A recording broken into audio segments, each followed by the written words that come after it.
Hey, it's Sizzling Popcorn. Welcome to tonight's stream of the Coast to Coast cross country across Canada flight.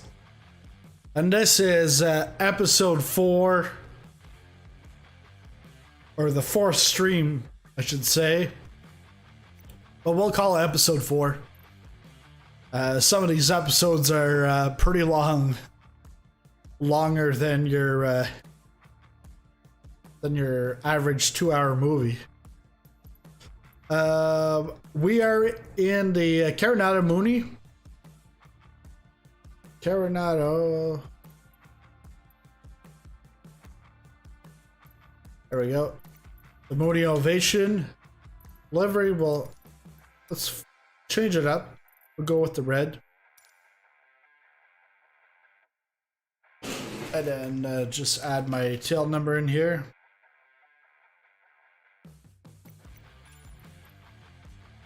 And we're starting this this leg of the flight. So we started way over here. We went down, then to Charlottetown, Moncton, then came up here to Quebec, Montreal, Ottawa, down into Toronto, and then from Toronto up to Sault Ste. And that's where we're taking off tonight. Sault Ste. We are off to Thunder Bay, and then Thunder Bay to Winnipeg. So let's get this. Let's get the plane in here.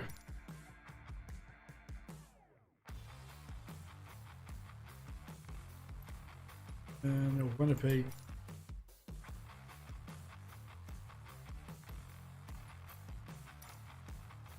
So we're talking about 3.25 hours. 3.25 hours to get there. Lots of flying over the water. Might be able to go at higher altitude, gain more ground speed. Let me check one thing here.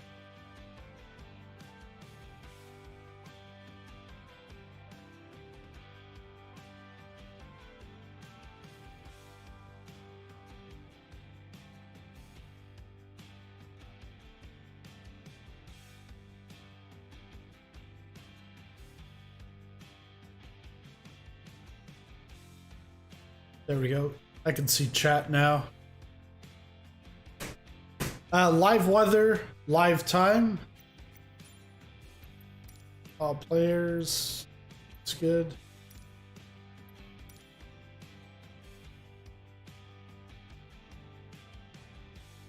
Just notifying me that the stream is live.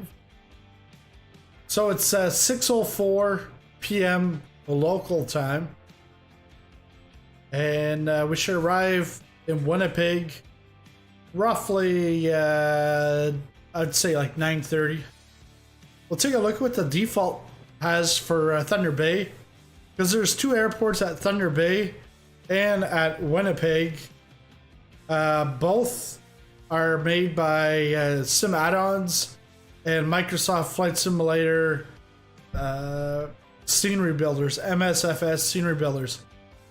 I don't like the look of their product of Sault Ste. And because you got some white, you'll see it just in a moment here, but you got like a white ground textures. There's no snow. It's summertime, and I think they like to just splatter themselves with all these like small airports.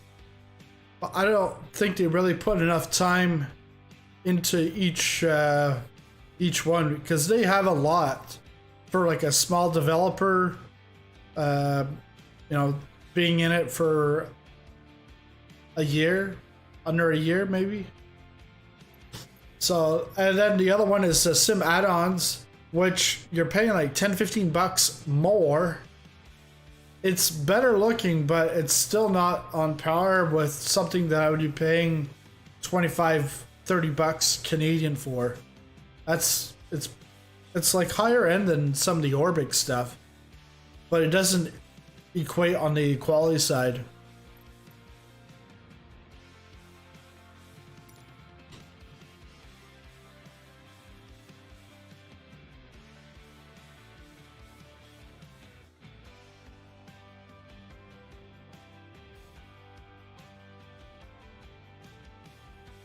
And if you missed it on Monday night's landing here, it was in a thunderstorm at like 10:30 at night, I think. So it was dark. It was a challenge. And in the end, I almost had to I did a 180, landed the other way, but I was still too high in both cases, but I just brought it down and landed safely.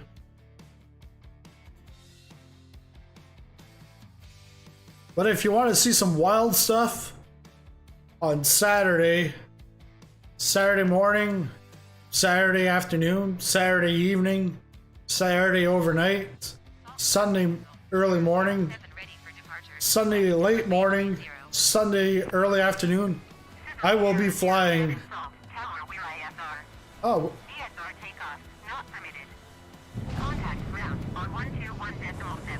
VFR not permitted.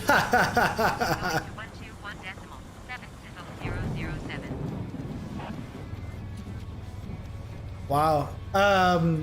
Yeah, so on Saturday I'll be doing I'll probably end up like a 20-hour flight from Halifax, Nova Scotia in Canada, down to San Diego, California,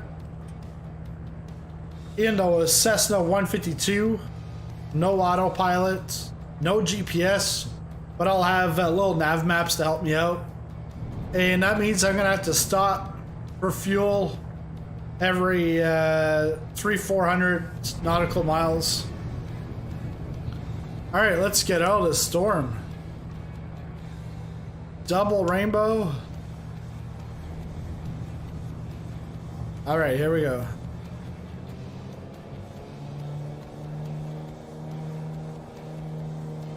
And they're saying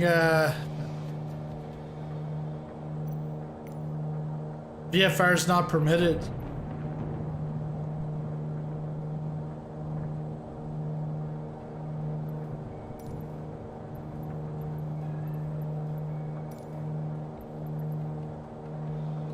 They want me to do a request IFR clearance.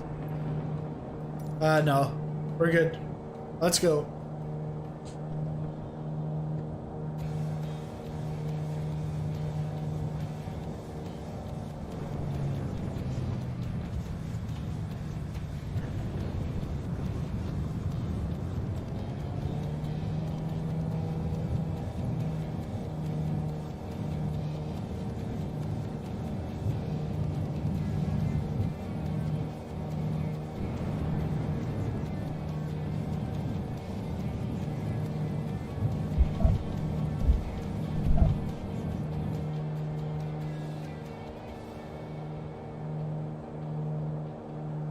And take off. Let's try to get above these clouds.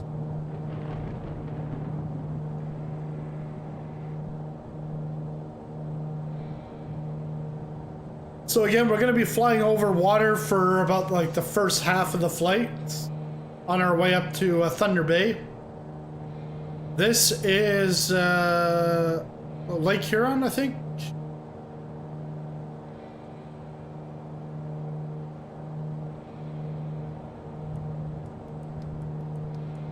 Let's go up to 15,000.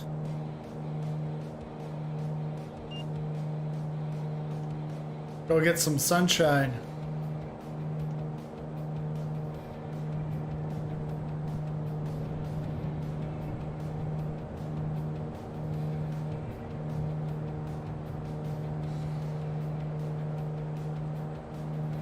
Looks like a heavy downpour over there.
It should be nice when it breaks through.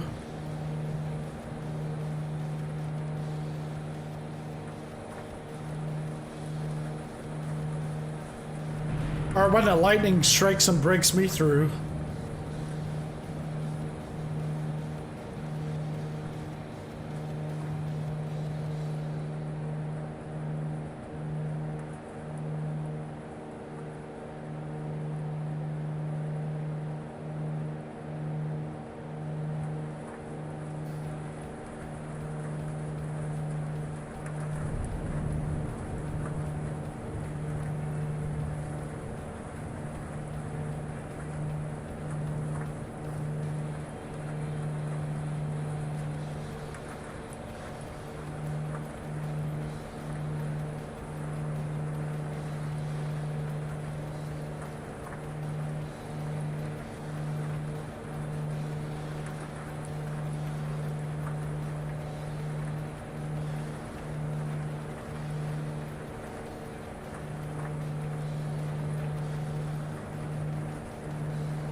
Let's kick off the chat with a poll here.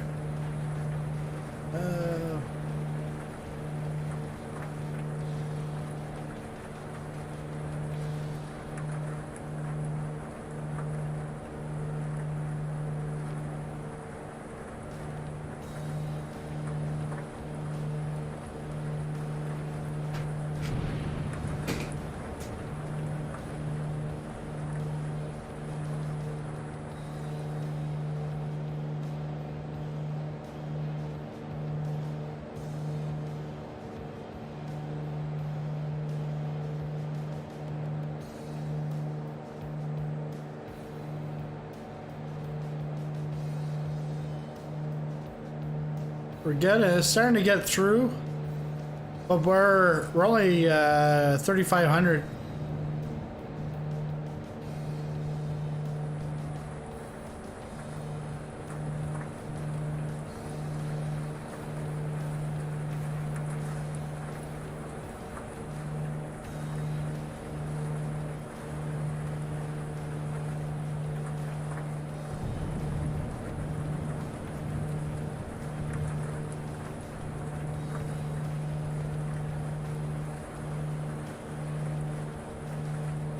I think this poll's going to be a 100% no.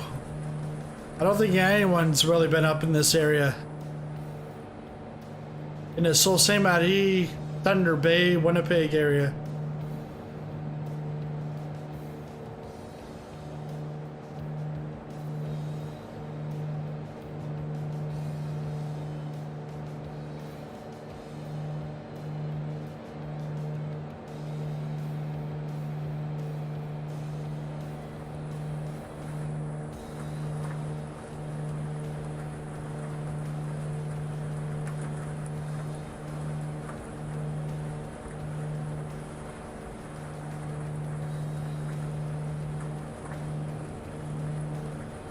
I sort of want to expedite the climb.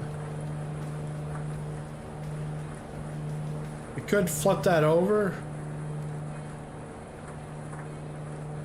And then...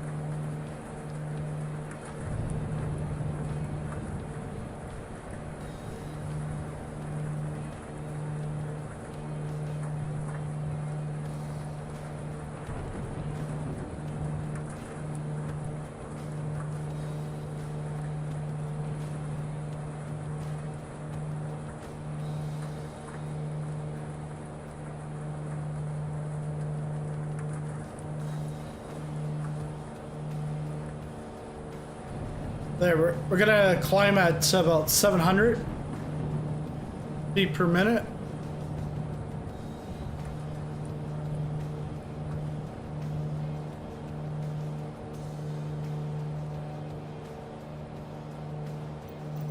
Put up the VFR map for you guys.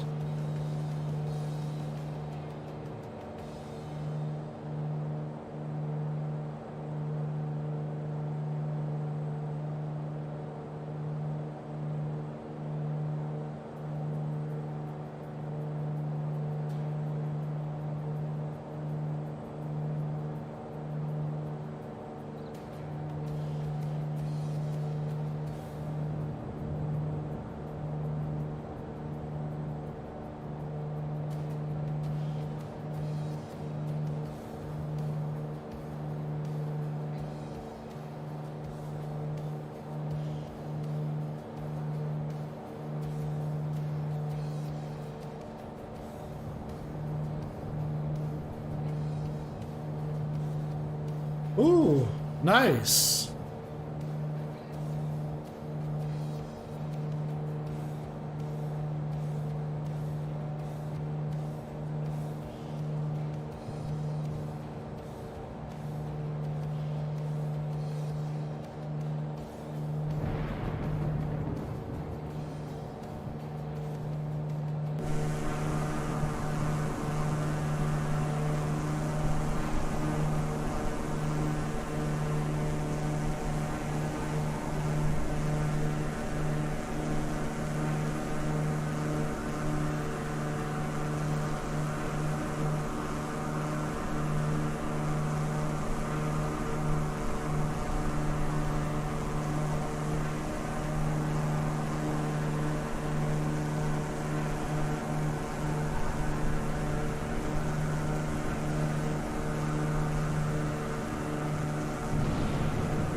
Definitely some heavy winds up here.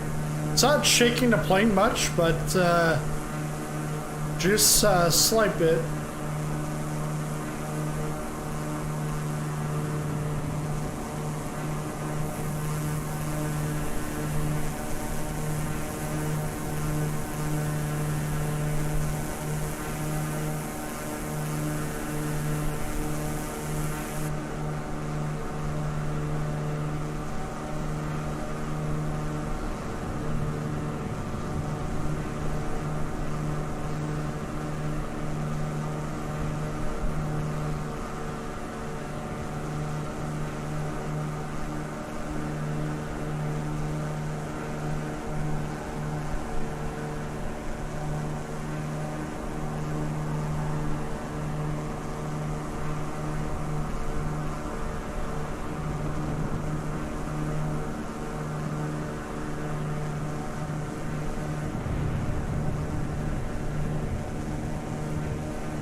Looks like a bunch of mashed potatoes.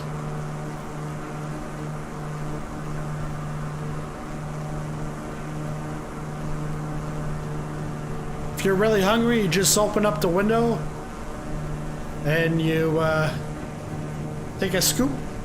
There you go.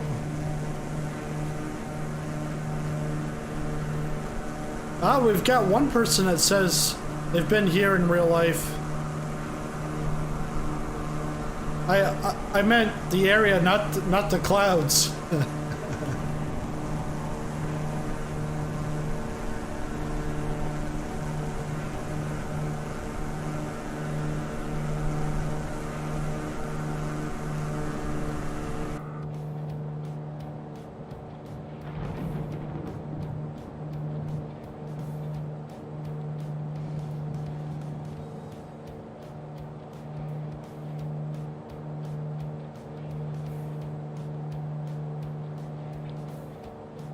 Yeah, again, if you're hungry, take your spoon out, open it up,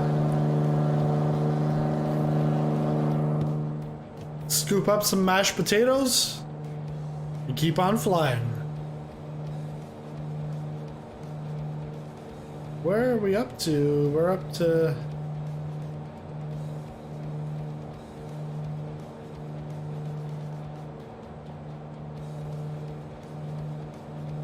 $10,000.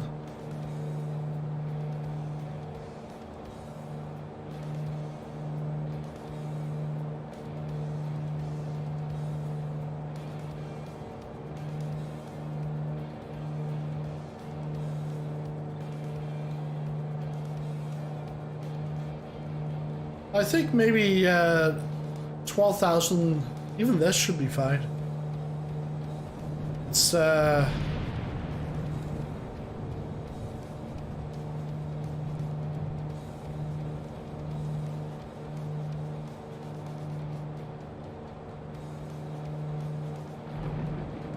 12,000 feet should be good. Because we're out of the mess. Now we got the sun and the clouds below us.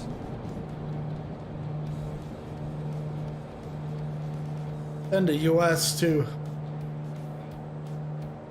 Oh, we're almost fully onto the lake.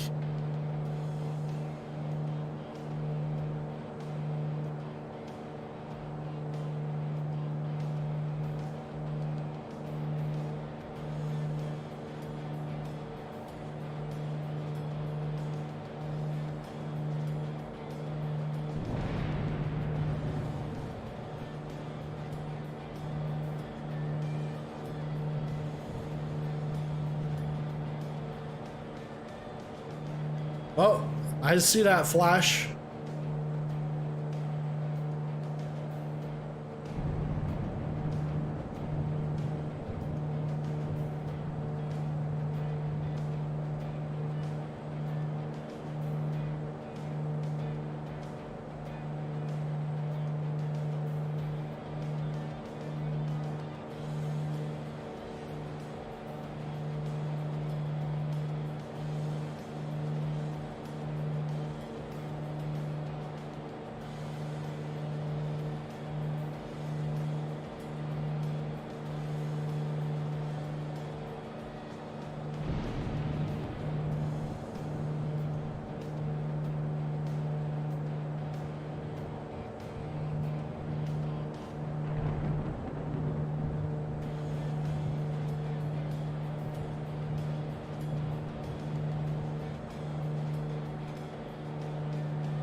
Got another poll question instead.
There, I got another question for you. Another poll question.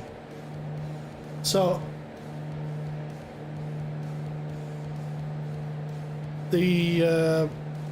so while you're using Microsoft Flight Simulator in live weather, do you fly through thunderstorms, or do you try to find a way around it? Like in real life? Because I'm pretty sure in real life you wouldn't fly through a thunderstorm.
Look at that cloud density. That's like, it's crazy.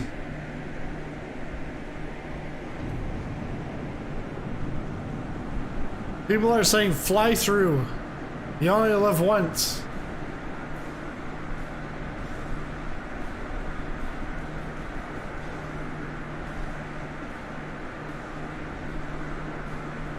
Yeah, for me, flying right through it, because it's a sim. Like I'm not a pilot, a real pilot. I'm not training to become a real pilot. So for me, it's all for fun. So by flying right through the thunderstorm, I'm not gonna die. Nothing's gonna happen to my plane. But if you're using a simulator to practice for real life stuff, yeah, I can see how you might find a different way or plan out something.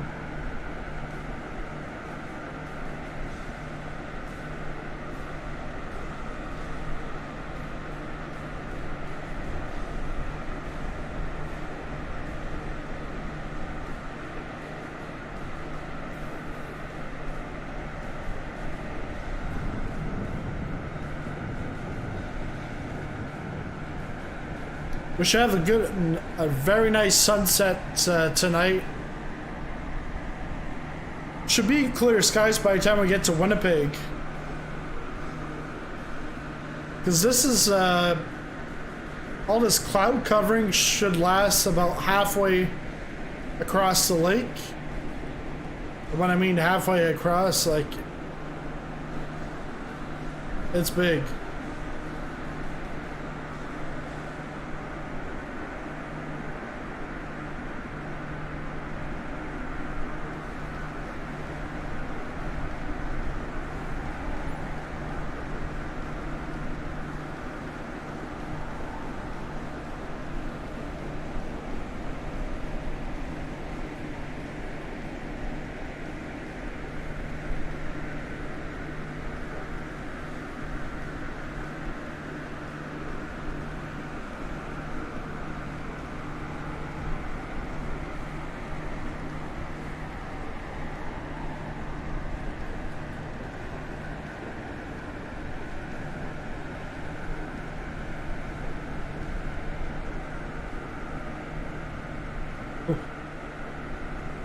right underneath us.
I thought I'd be able to get some more speed up here, but ground speed's only 157. Monday night, I was getting almost like between 190 and 200 ground speed.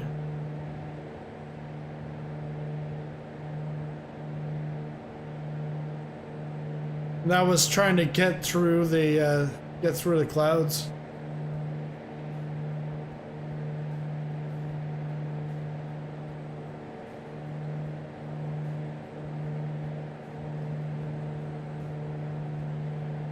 And on Saturday, gonna have the big launch of the merchandise store.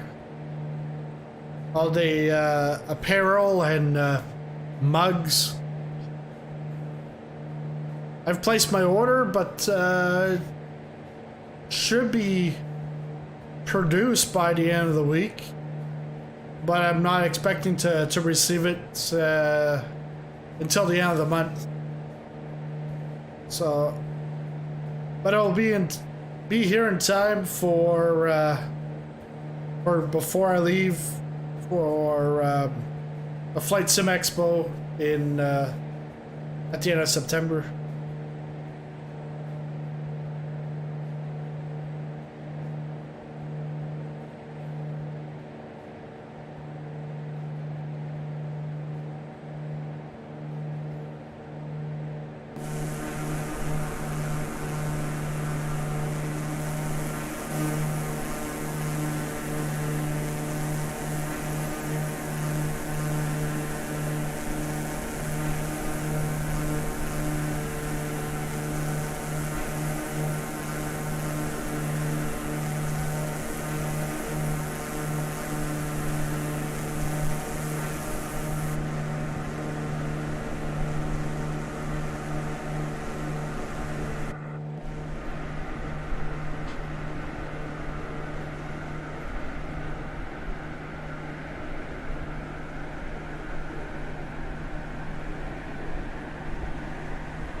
And if you'd like to help out, help support the channel, you can become a member. There is the join button. If you are on iOS, you're not going to see the join button because that's just an Apple thing where they want to take a cut from YouTube's revenue / my revenue. But yeah, that's to become a member, and there's some perks to that. And one of the major perks that all members get is voice chat in the Discord for when we have community events. You're able to talk with myself and others during the flight rather than just being in the text chat.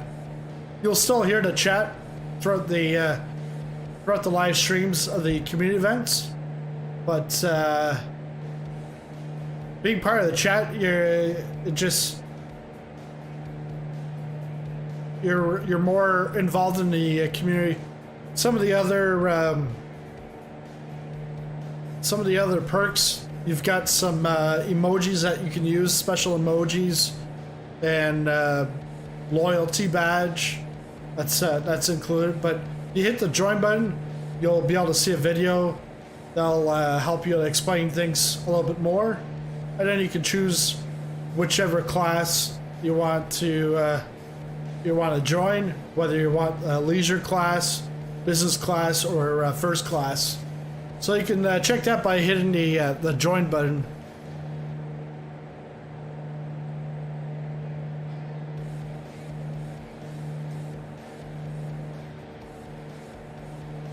And pretty much all those proceeds go right back into the channel to help me produce better content, or help me to go to conferences and stuff, to keep expanding the community, and to help me make better videos to help you, whether it's through entertainment or tutorials or reviews.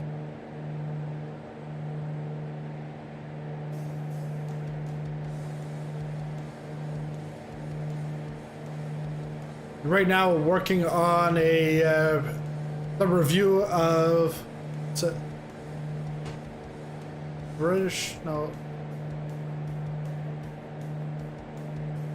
Great Britain Central, which is the landmarks pack from Orbix, and that's central UK, from northern Wales to Liverpool to Manchester, right over to the east side. So that central strip.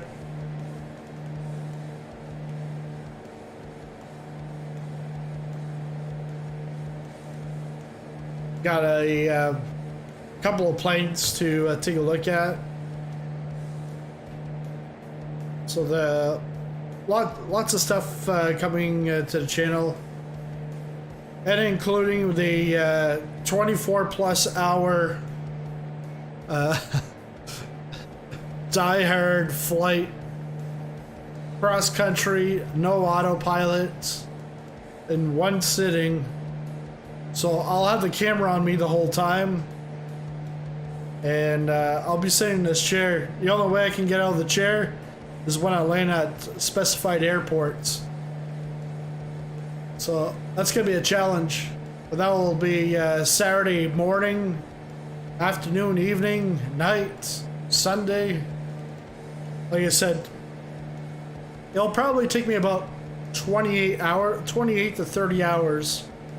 And that's to go from Halifax, Nova Scotia, Canada, to San Diego, California, in a Cessna 152. So that's pretty slow. And again, there's no autopilot, there's no GPS. So it's gonna be hand flying for like 28 hours. My butt's gonna hurt, especially in this chair. And that's all to raise money for to send me to Flight Sim Expo in San Diego, and then also Vid Summit in LA, which both conferences are a couple days apart.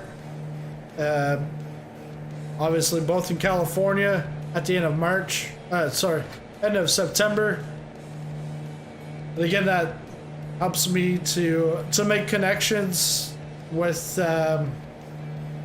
different people in the industry, and being able to network and collaborate with others. As you can see here, it's starting to clear up.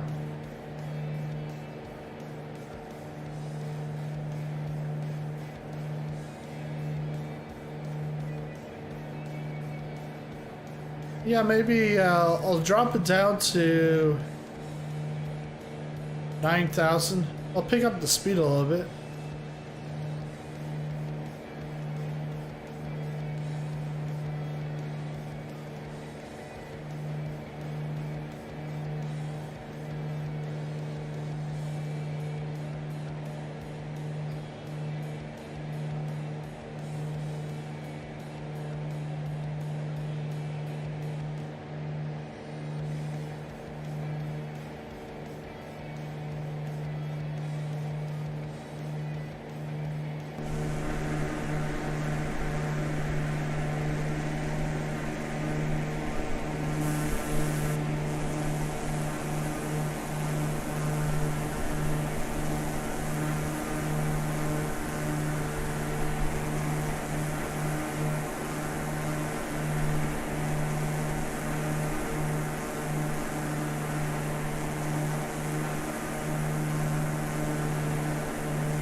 It's been a long day. busy all week.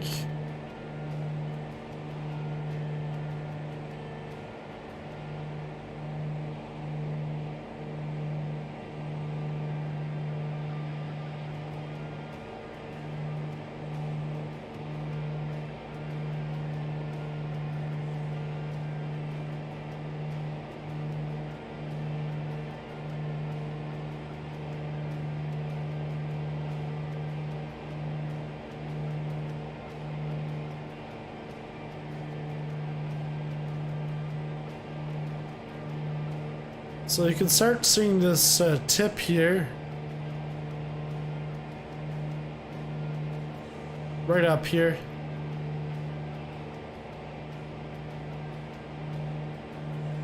It almost looks like we're gonna have more clouds down the road. Down the road. It's like we're on the road.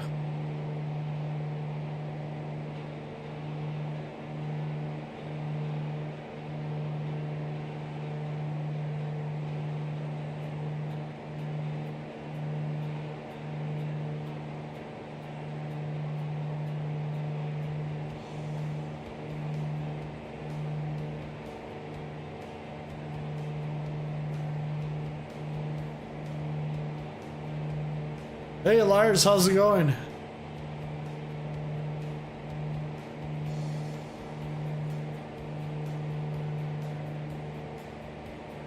Well, remember the other night, Lars, I was in that thunderstorm going into Sault Ste.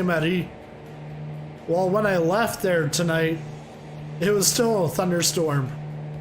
And we're just now out of the clouds.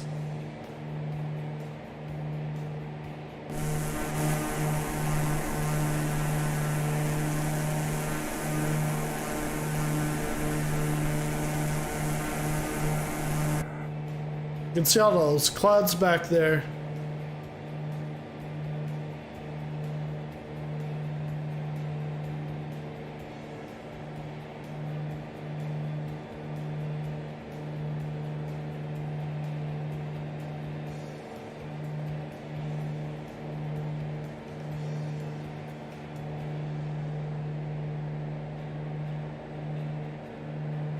So we're on our way to Thunder Bay. Charlie Yankee Quebec Tango, and then that's our first stop, and then we're off to Charlie Yankee Whiskey G. Trying to think. Phonetic alphabet.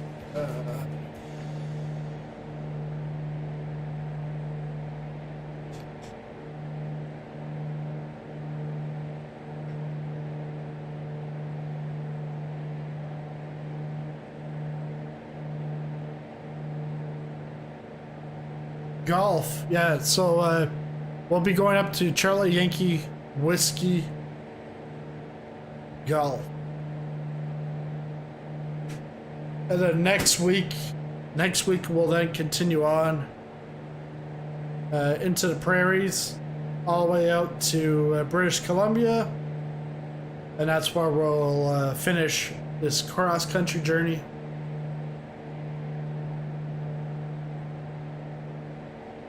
Oh, that was a thunderstorm over China too, when you were in the sim earlier today.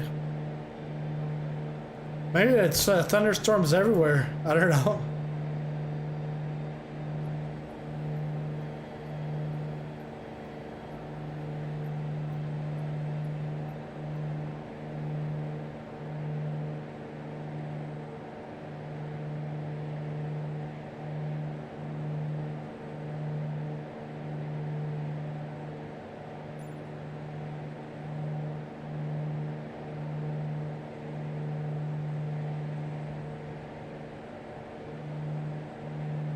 And Greenland.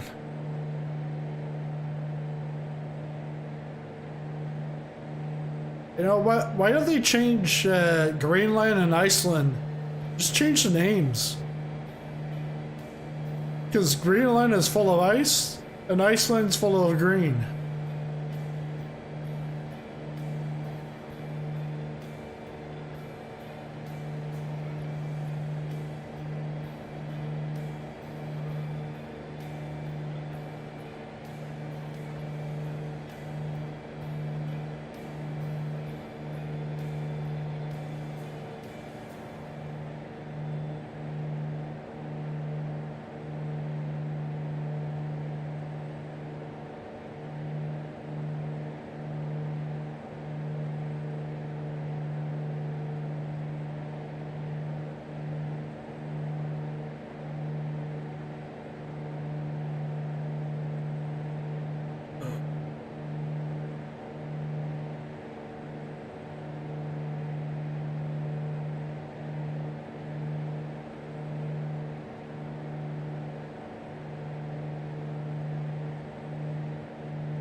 Yeah, it's odd.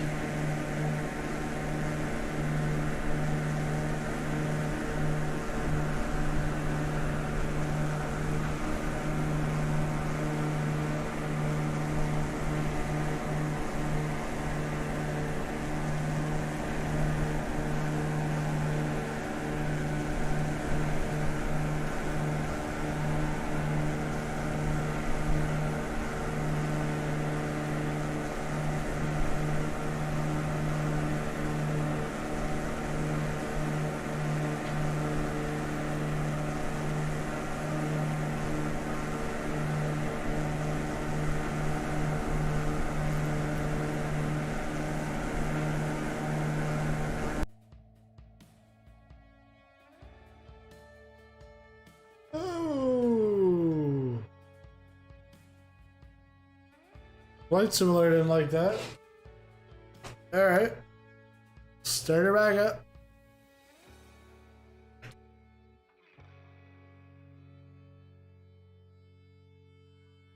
I went to change the camera. It just killed out.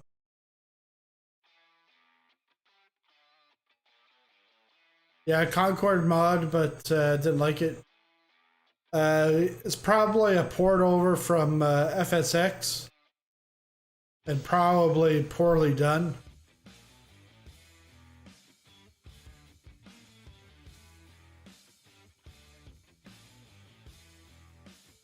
Because still to this day, Asobo hasn't done the programming for Mach speed. There's always been this workaround, but the workaround is not the best. Because that goes the same thing with the fighter jets.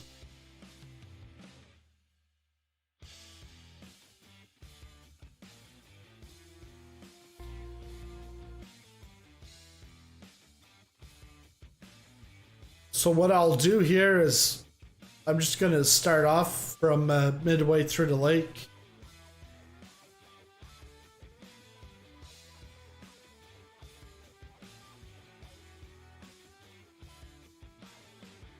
I roughly know where I was when it CTD'd on me.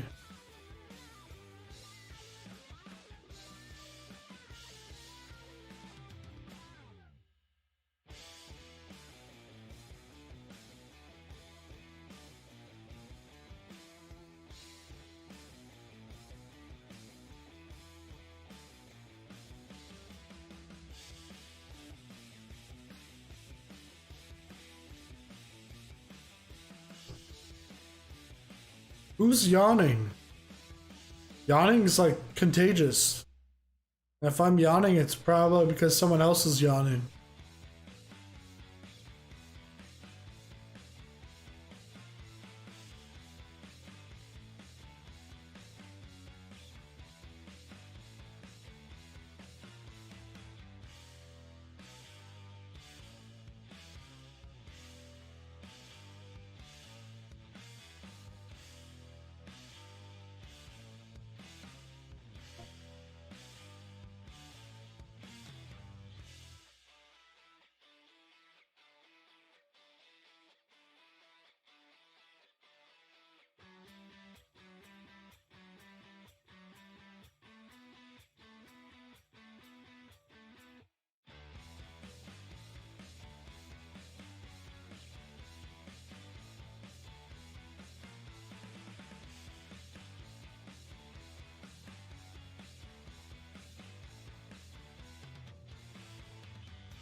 I wonder what's gonna come out in the marketplace tomorrow. Guess you'll have to wait for my video tomorrow night. But hopefully, yeah, hopefully there's something. That's like 2 weeks with nothing really, other than Asobo's Husky A15 or Husky A1C, which I really like. Back to world map. Hey Joe. Lambert, St. Louis.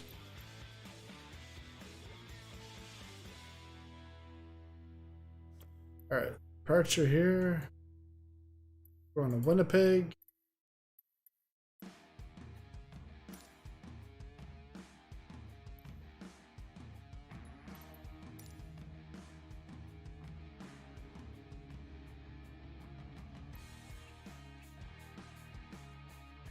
There.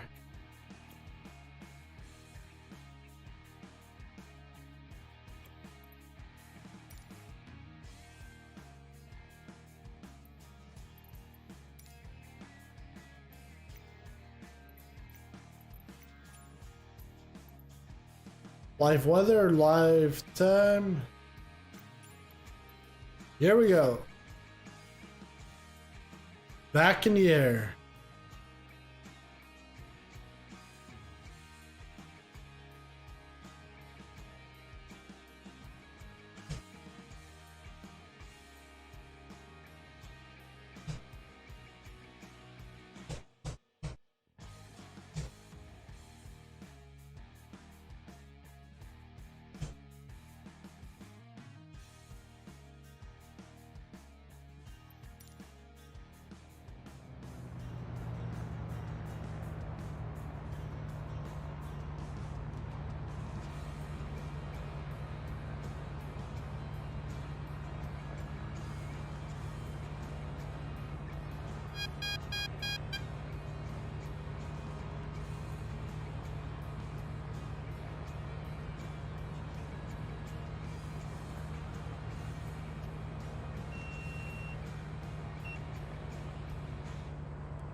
But there's now something going on with the engine.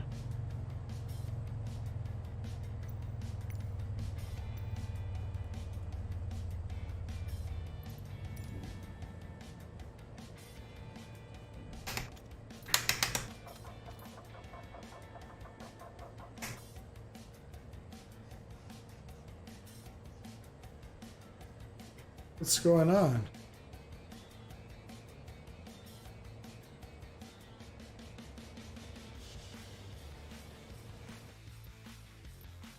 That's weird. Hey Joe, I saw you're in St. Louis at Lambert. Hell, it's just on the big map. What's the deal? Like,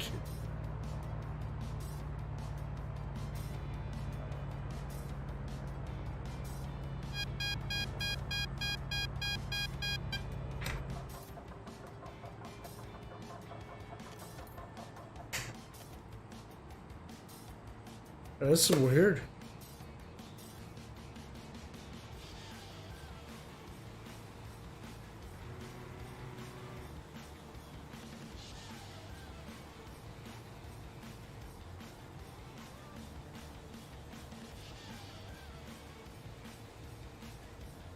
Fly by wire. Yeah, yeah. This time, that's what happened. It was on Monday. I totally forgot. But now I can see you. Well, not right now. I can't see you. But I gotta go back out because it's not gonna take off.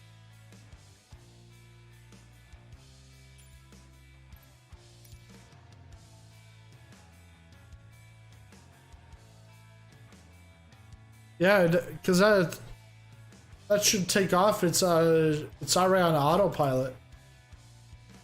So let's find an airport close by then.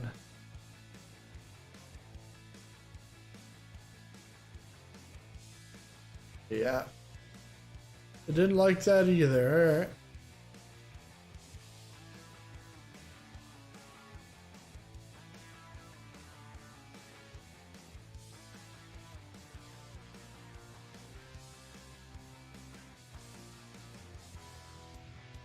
Another crash to desktop.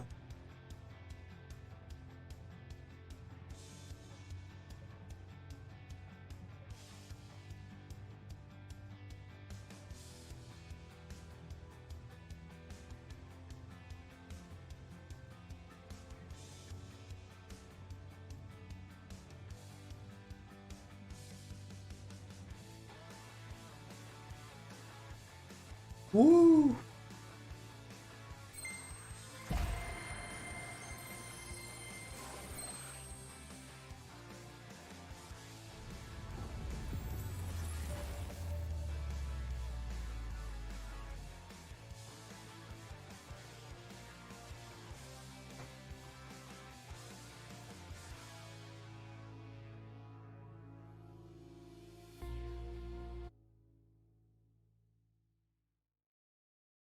So this is what, take 3?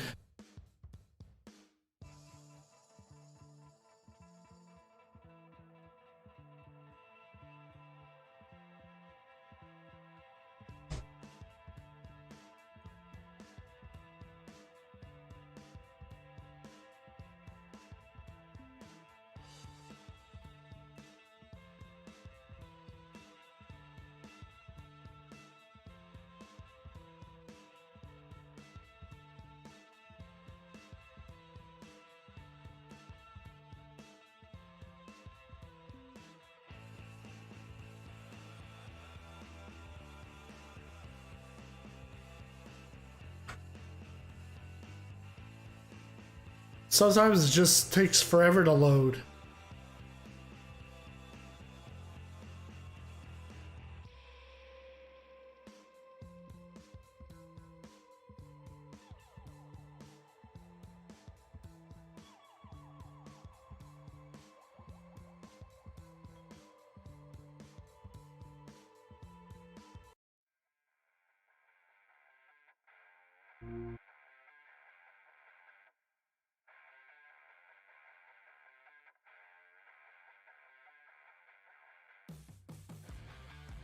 Yeah. I know this whole sim update 5. Then hotfix 1, hotfix 2. Hotfix 3 is technically world update 6 now.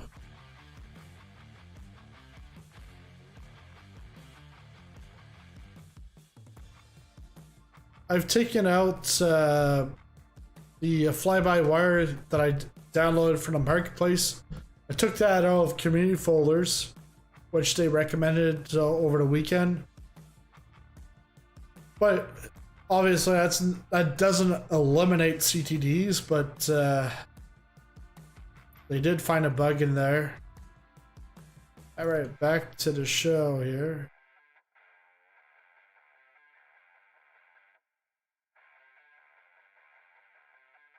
Maybe I should go from marathon.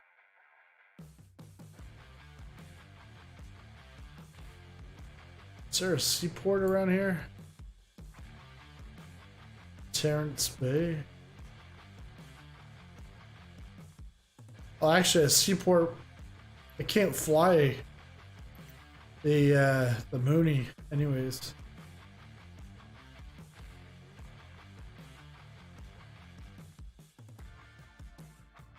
All right, let's go from Terrence Bay. Terrence Bay.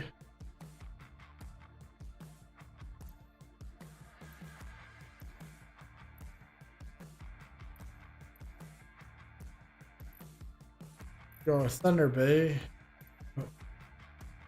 Gotta put Winnipeg first.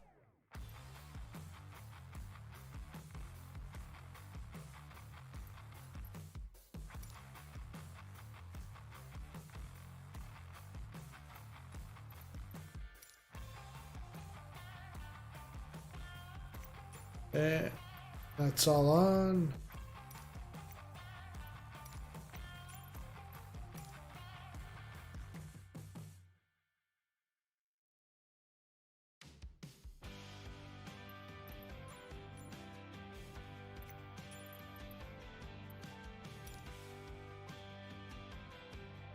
Hopefully it should be good this time.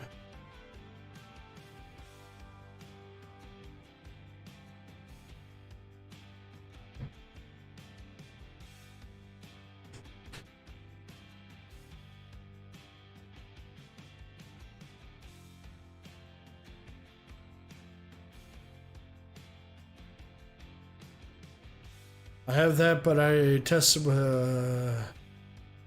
without, and it's the same bug crash. Tango Juliet traffic, Sizzle 007 taking off runway 25 departure to the west. It's a closed runway.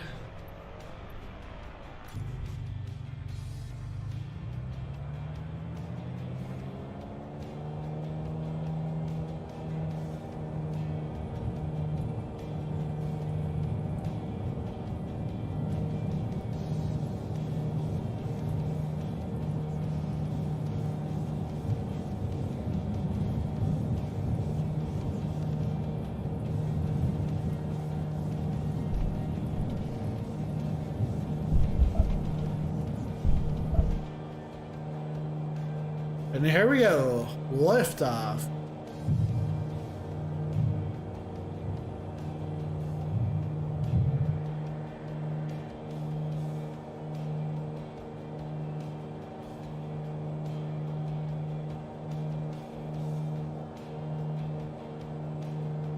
A cache bug, yeah. I hope. I think it's a cache bug. I think they need to catch the bug.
Let's go 6,000.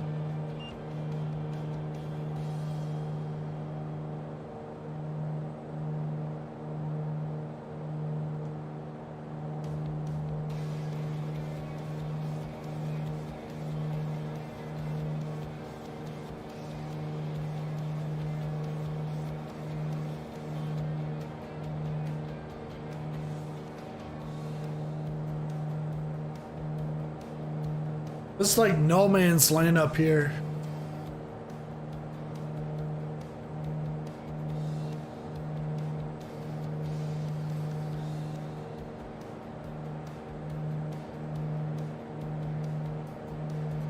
Friday night, we've got our community event. That's floating in North Dakota. Gonna be flying the Cessna 172 with the floats. And we'll be going down this river pretty much through North Dakota. No landing areas. Pretty much the river's your landing area. You can land as much as you want. So I'll find like some places to land, practice our landings.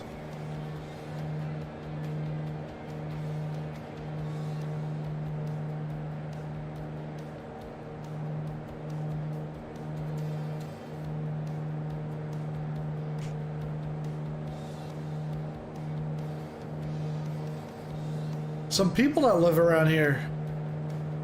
I guess it's not no man's land, but nor is it no man's sky. I've never played that game, I just seen it.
It took you 4 days, yeah.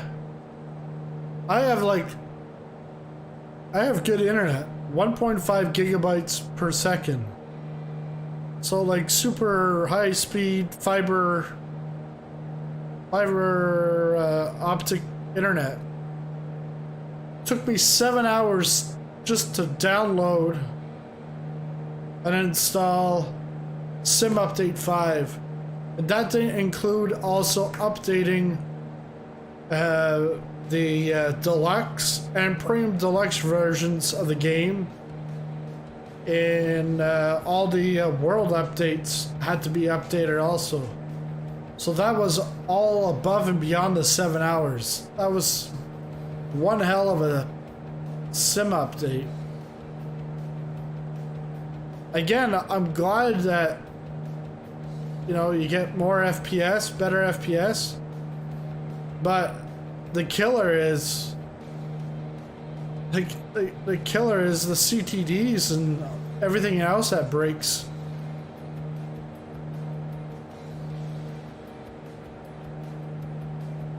Yeah, 10 megabytes a second.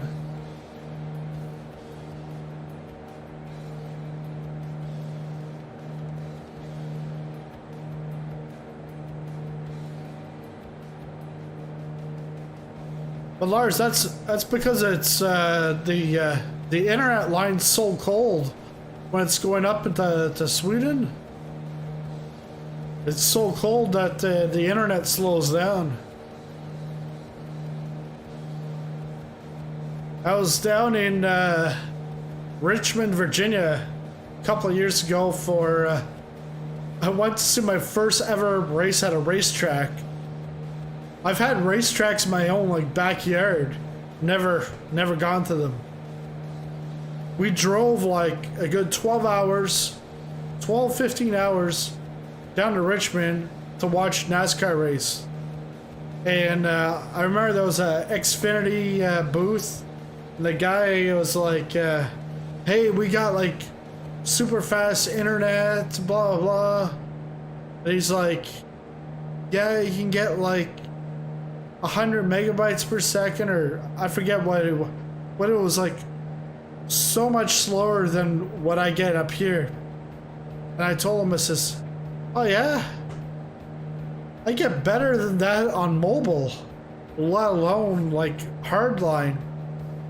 But I said to him, I said up in Canada, it's so cold that I have to turn on my modem and let it warm up for about 5-10 minutes before I can turn on the computer and then get onto the internet. And then once it's all warmed up, I get lightning fast speeds. It's like, wow. I'm like, dude, I'm just kidding. Like, no, my house is not an igloo. I think that's what he thought.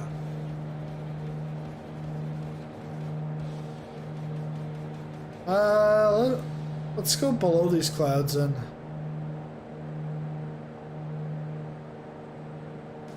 Or above. Let's go above.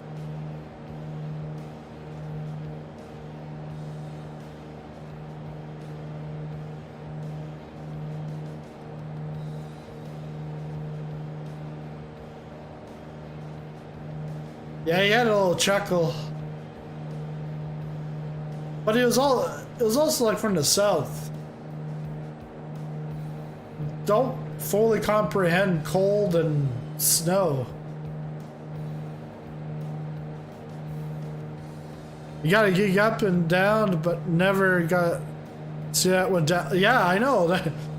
I was literally downloading between 0.5 megabytes per second and 30. Between 0.5 and 30. And I was supposed to have 1.5 gigabytes. Like.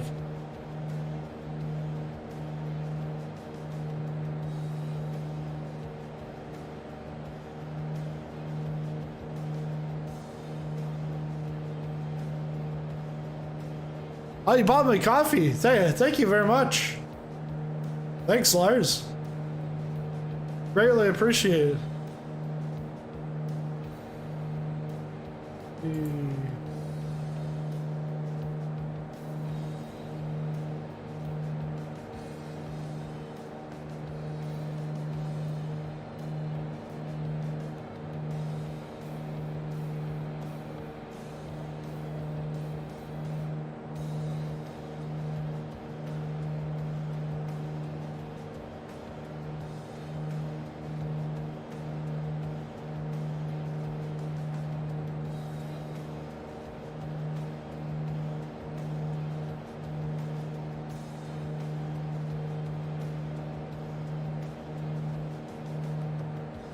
Yeah, again, thanks, Lars.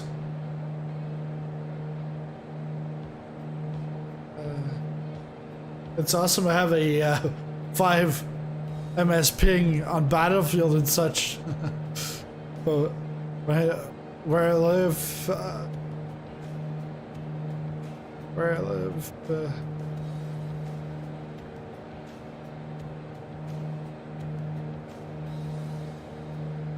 yeah.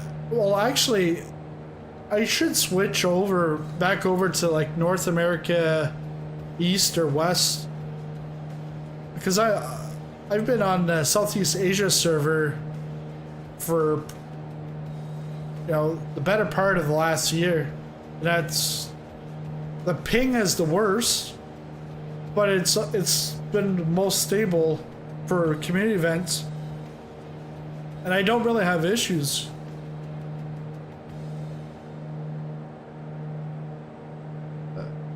But where I live, half us goes through.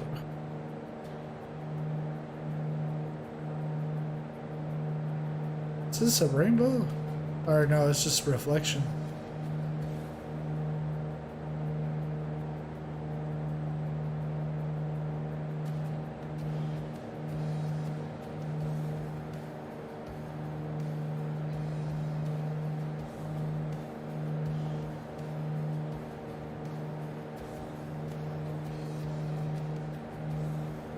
Yeah, and Lars, it's weird because he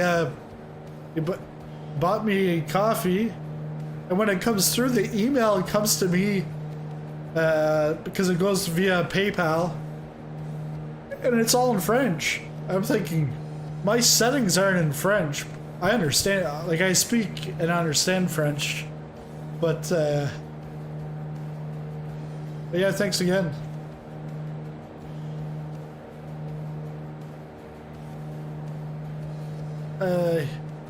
Here it's about 10 Celsius right now. Last week when it was, oh, it was too, wow.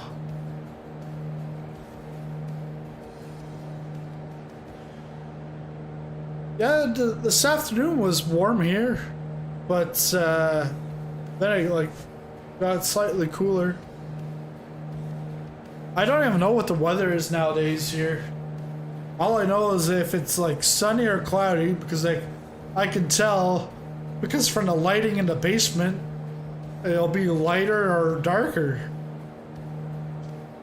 I'm like a groundhog. I come out of I come out of the basement once a year, February 2nd, Groundhog Day. Oh yeah, it's 21 right now.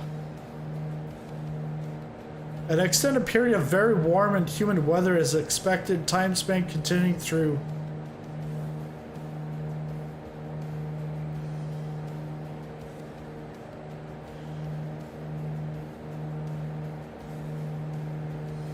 Oh, I just saw this. Northwest China had a sandstorm.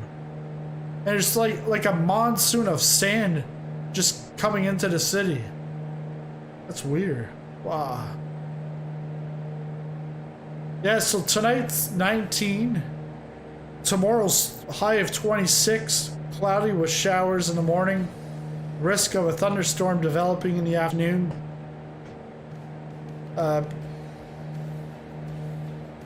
40% chance. Rain is less than a millimeter.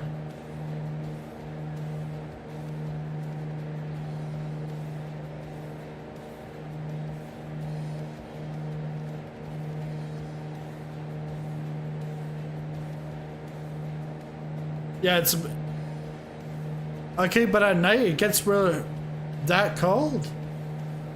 Wow.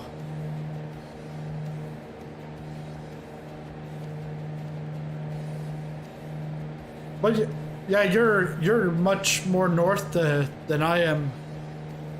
Cause I'm just south of the 45th parallel.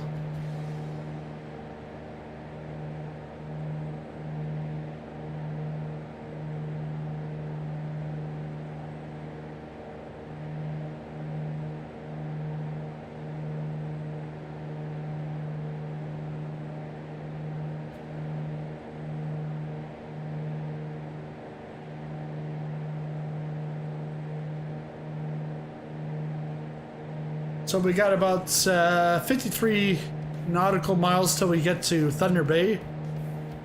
I'll go in for a landing, and then I want to see what the default airport looks like there. It might be better than the two other options I had with third-party devs. Who knows?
Osterson.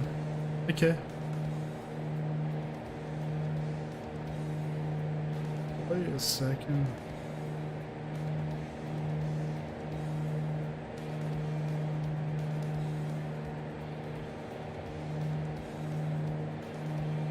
How far is that from Sundsvale? I'll check it out also. Oh.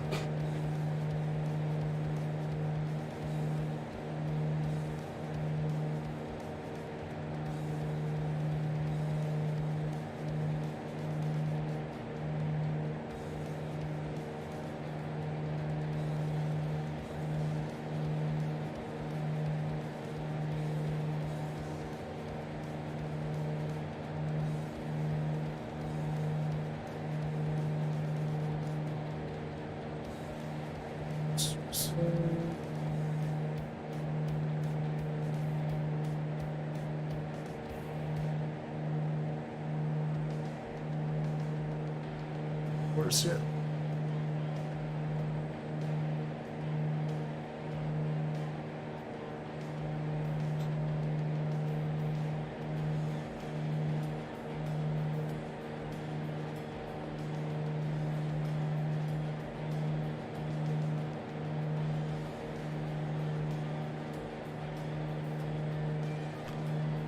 Yeah, you're about 2.5 hours away from Zany.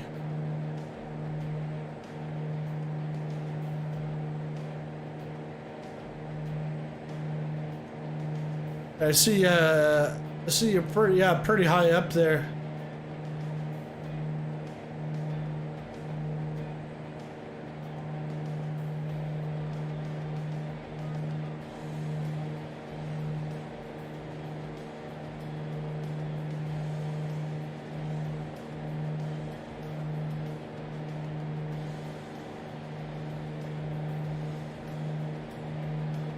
Got 43 nautical miles.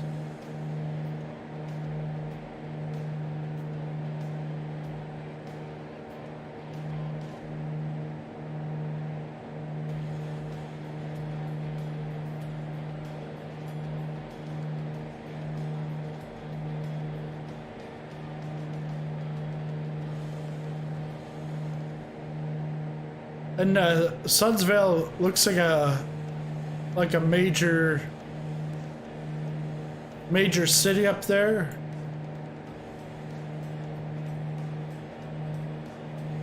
And Osterson looks small.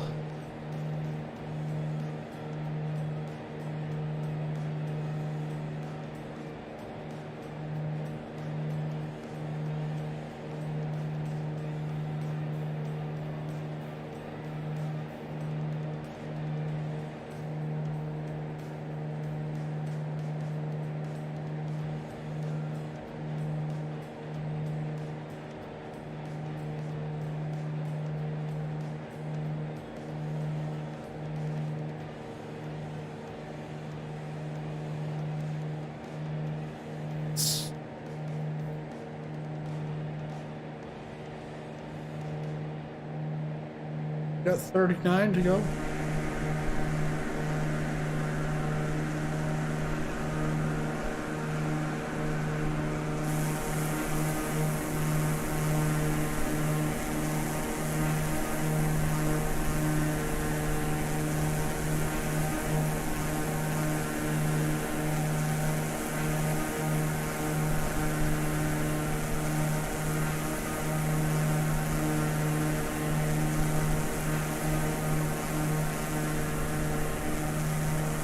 Yeah, that's right. It's from Trondheim. Trondheim.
All right, it's gonna start descending.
It's an airport. It's in Ostersund. If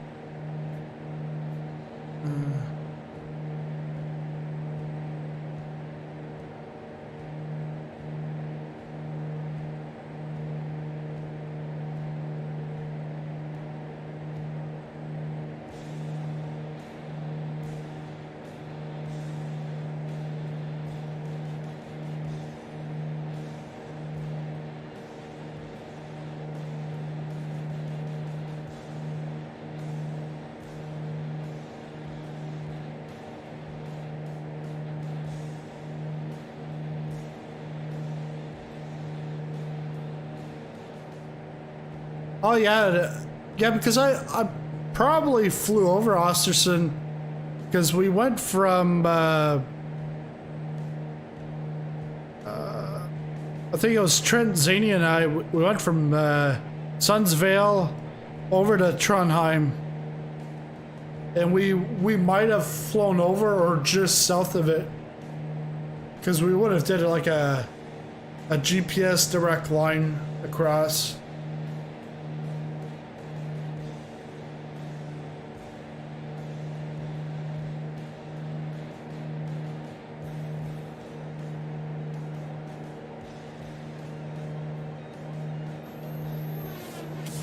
Hey, thanks again, Lars.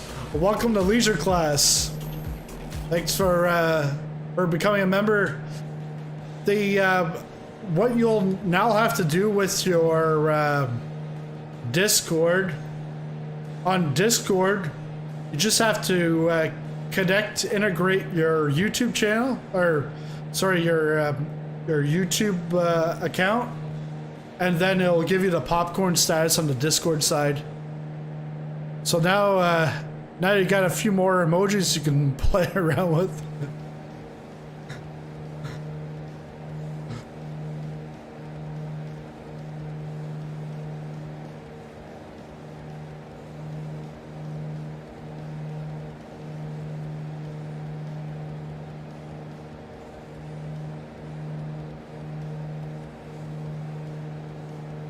Yeah, pull up. Yeah, that's one of my favorites. Pull up, pull up.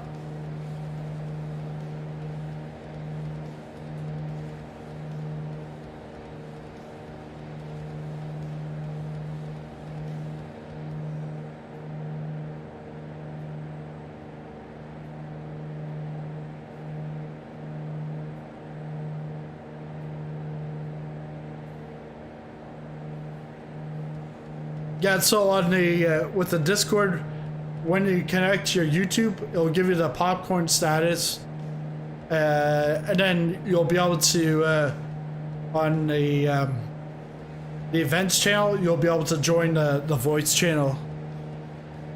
Yeah, dude, I like it too. It's relaxing, adventurous, and it can be fun or it can be as complicated as you want. Like, I could have said, you know, I can't take off from Sault Ste. Marie because there's a thunderstorm. Like, I could be realistic, or I could say, hey, who cares? I'm flying anyways. YOLO. So we're 17 nautical miles out. I'm gonna call in, see which runway. Thunder Bay approach Sizzlone 007 is type 9 miles southwest of Charlie Echo Delta 3,900 feet. Request flight following. Sizzlone 007 Thunder Bay approach. Squawk 0414. Squawk 0414 Sizzlone 007.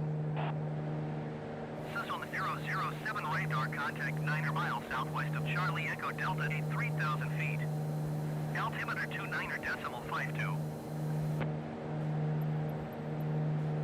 Roger, Sizzlone 007. 15 out.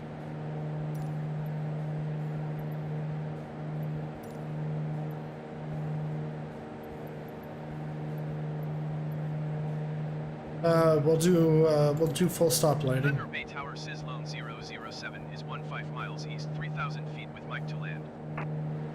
Sizzlone 007 Thunder Bay Tower. Altimeter 29.52, wind 255 at 25. Make straight in runway 25. Straight in, runway 25. I see it right ahead. Make straight in runway 25 Sizzlone 007.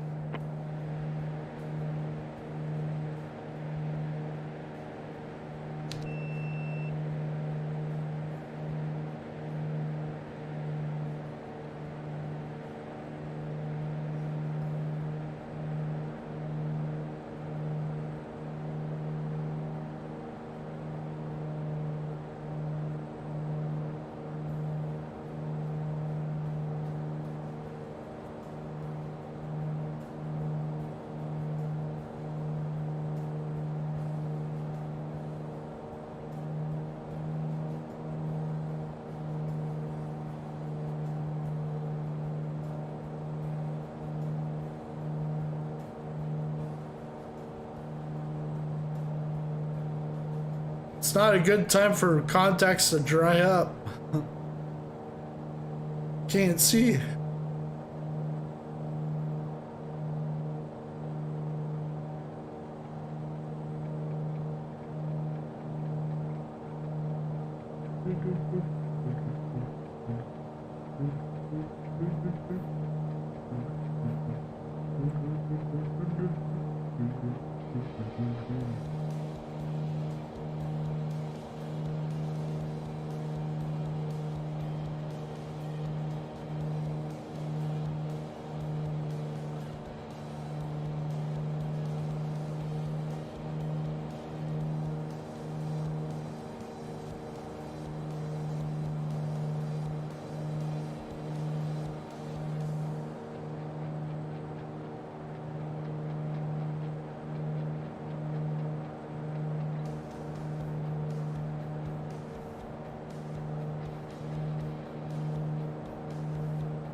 2-4.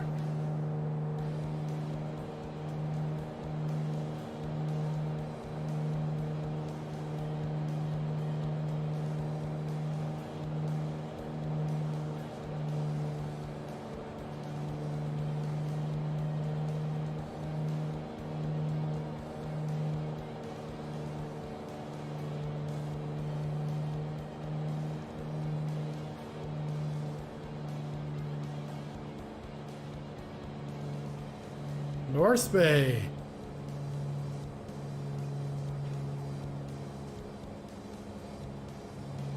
I think the time up here is the same. It's still in Eastern time. It's when we get to Winnipeg that it'll turn into Central. Or it might turn into Central earlier than that, but I think it's at the provincial border where it changes.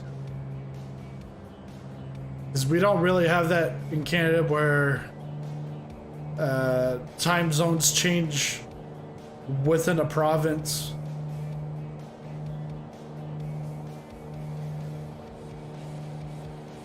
But we do have a half time zone, which is Newfoundland.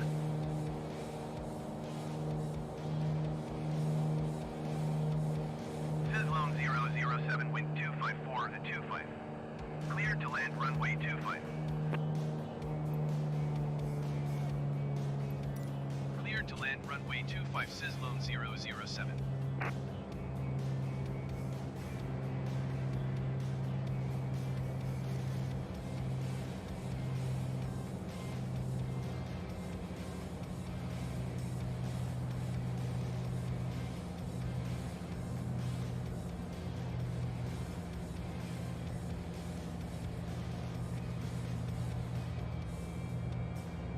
Yeah, I know what you mean. Lars is like, even on like on minimum specs, like you said, like you could do some ultra settings, live weather, live traffic, photogrammetry.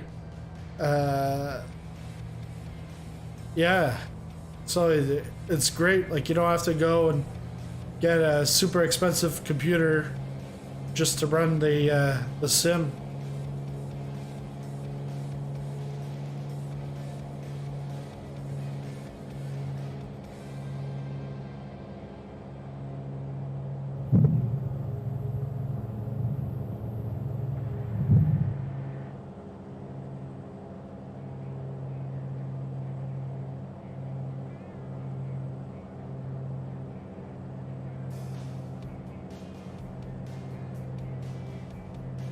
I can see the pappy lights, but it's hard to tell.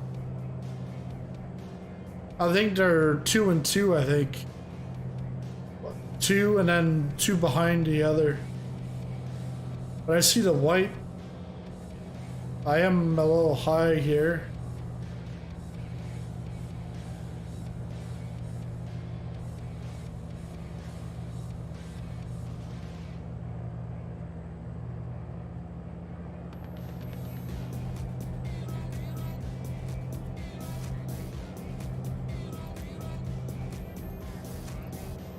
Pushback.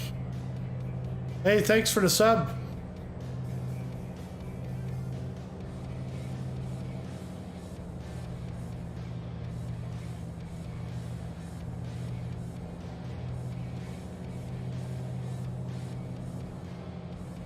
Yeah, a little hot here.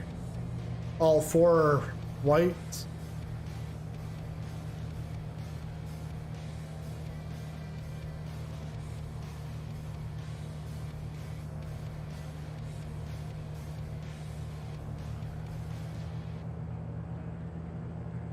All right, full flaps here.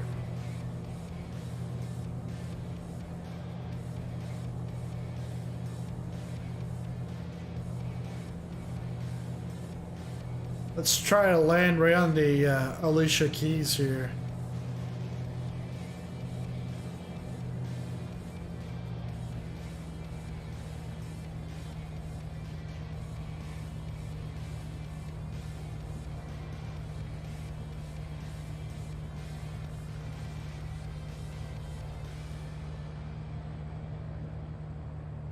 Maybe not.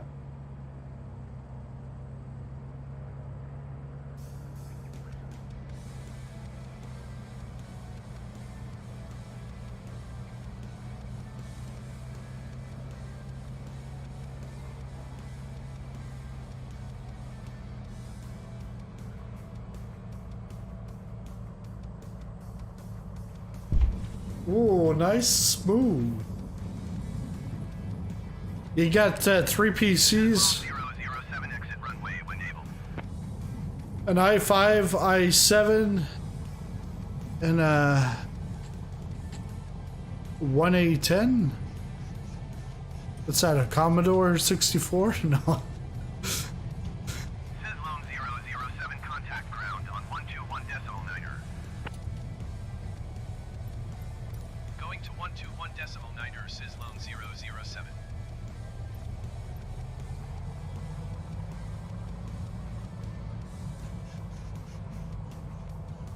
Yeah, it's pretty generic here. I think either of the DLCs would have been fine, but really, in my case, like, they would have been better than this, but MSFS scenery builders, it's not the best quality.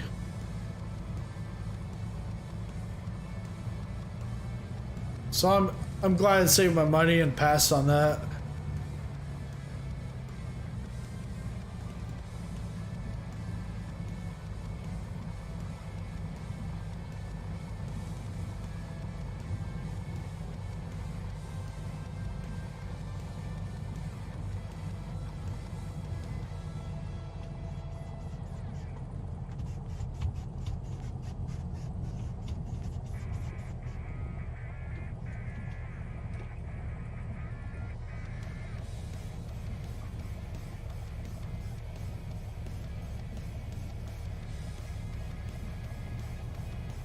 Uh-oh, we're playing chicken. He's not even moving. Alright. Can't play chicken again here.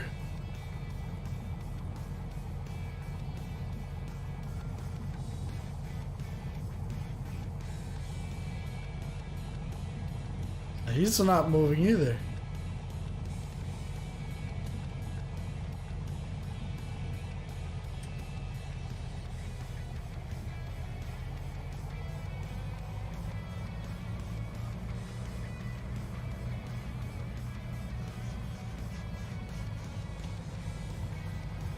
Where are they taking us?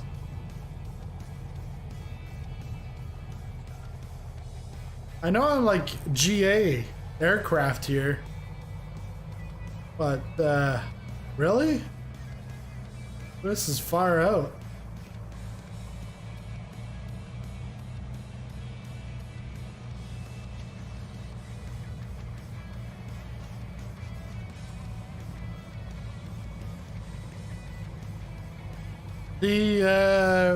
The DC-6, is that from PMDG? DC.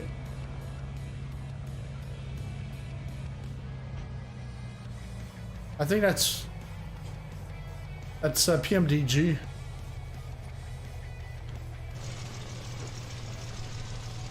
And no, I haven't tried it out. I'm going to we're gonna try out their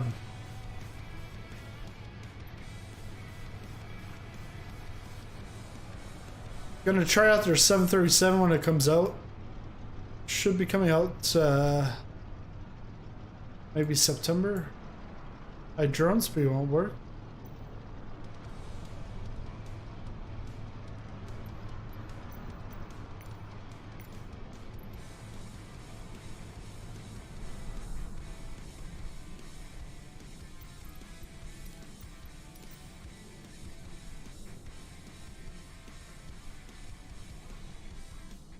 Yeah, it's pretty big enough airport. So I came in here, and then they taxied me all the way back, right there. All right.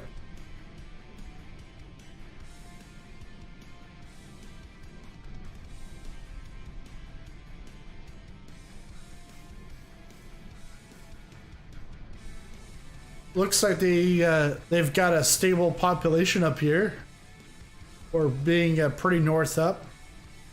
I think it's more north than North Bay. I don't know why they didn't call it North Bay and call the other one Thunder Bay. But yeah, let's go back. Yeah.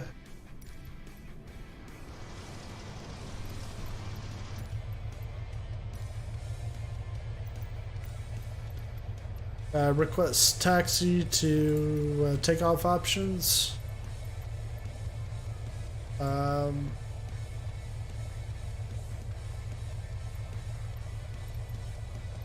Gonna depart west. Thunder Bay ground, Sislone 007 with Mike request taxi to the active west departure. Sizzle 007 taxi to and hold short of runway 25 via taxiway Alpha Bravo. Contact tower on 118.1 when ready.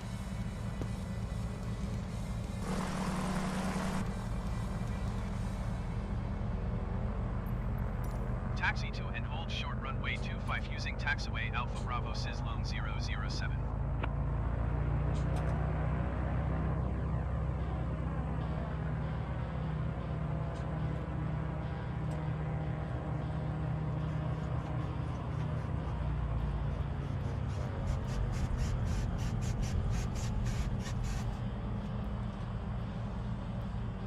No.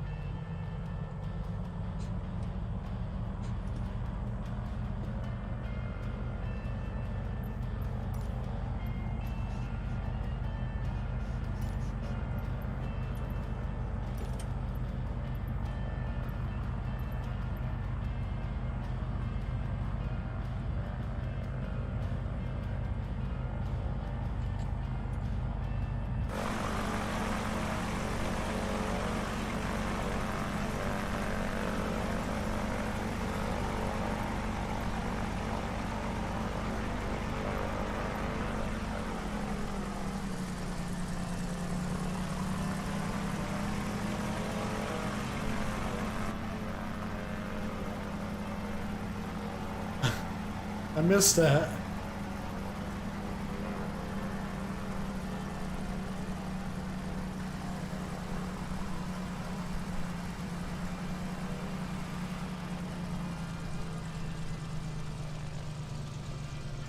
I completely missed that turn.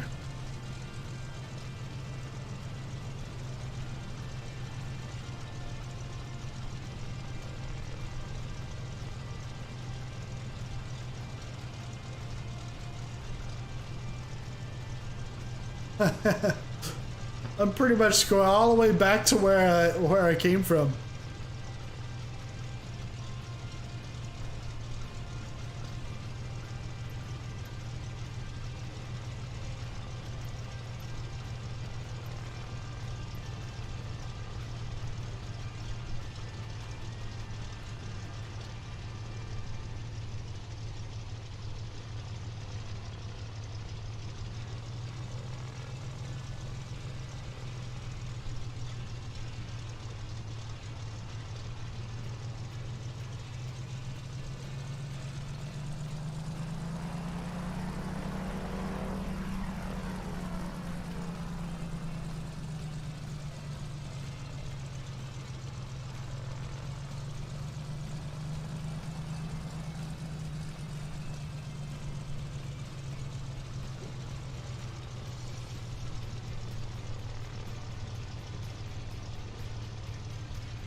We still got a good.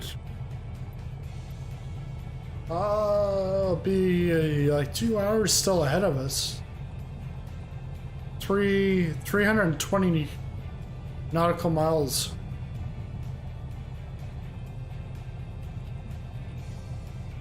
Yeah, it looks nice. And I know PMDG, they've always done a good job with all their stuff. Like, they make the study level stuff.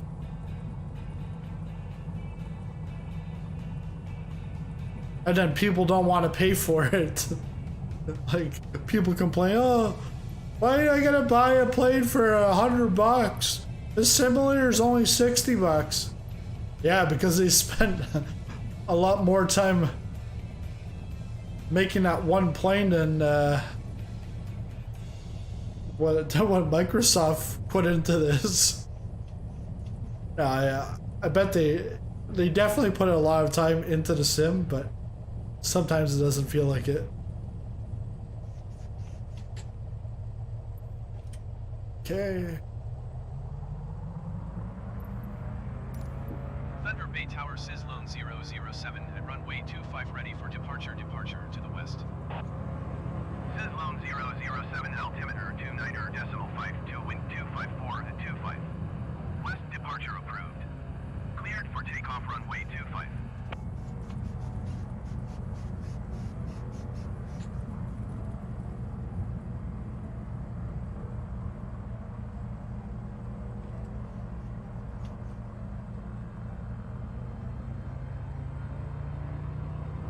Sizzlone 007, did you copy?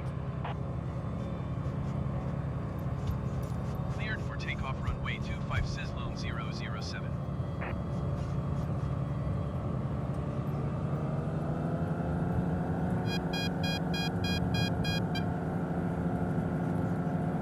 Thunder Bay Tower, on side at 43511 miles northeast, inbound visual runway 25 approach. Waysay 435 Thunder Bay Tower. Altimeter 29.52, wind 254 at 25. Cleared visual runway 25 approach.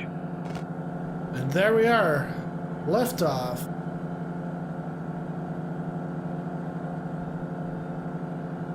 Cleared Like- visual runway 25 approach, on side at 435. See that, the wings moving.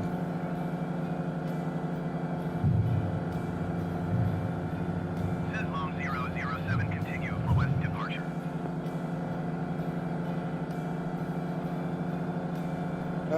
Let's go with,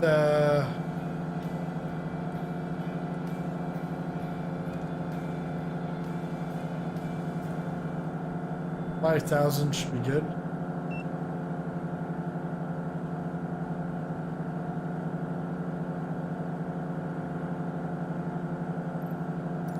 Thunder Bay Tower, Sizzlone 007, continue for west departure.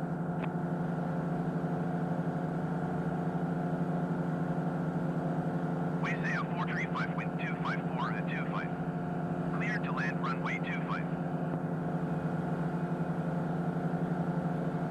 Cleared to land runway 25, on side at 435. Now we've got a sunset to look forward to. We got some clouds up ahead, but we've got what? So it's 8:06, and I'm pretty sure Winnipeg is going to be in Central Time. Let's see. Sizzlone 007, leaving my airspace, frequency change approved.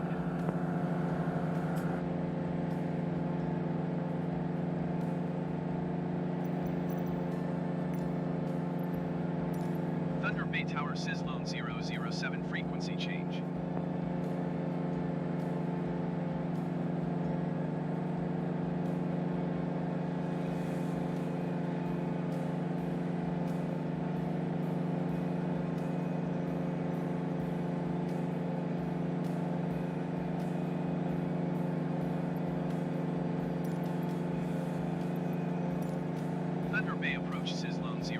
0007 is type 6 miles west of Thunder Bay 2,700 feet. Request flight following. Sizzle 007 Thunder Bay approach. Squawk 0152.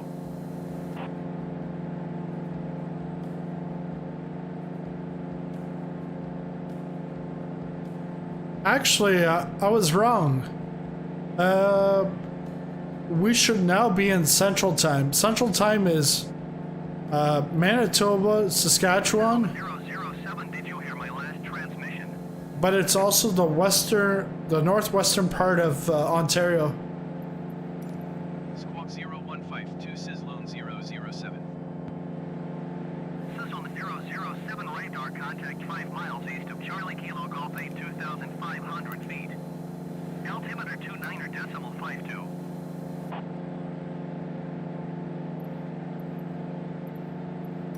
Roger Sizzlone 007.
All right.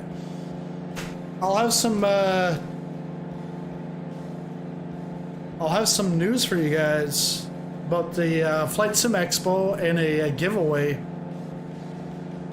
But you'll have to watch the video tomorrow night when I do my my marketplace update. Can't give the information out yet because a press release is hold until tomorrow. But looks like a nice giveaway. That's true. I did work at as a truck driver last 5. Yeah, that's not good.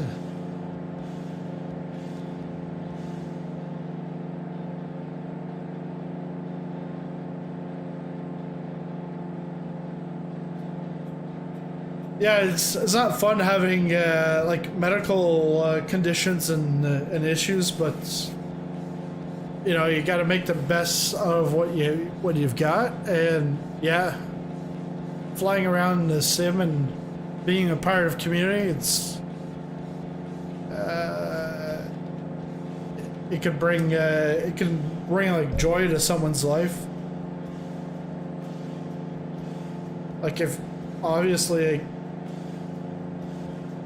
You probably can't travel, and even if you could, there's parts of the world that you probably would never ever in your life go to, but you can do so with a sim.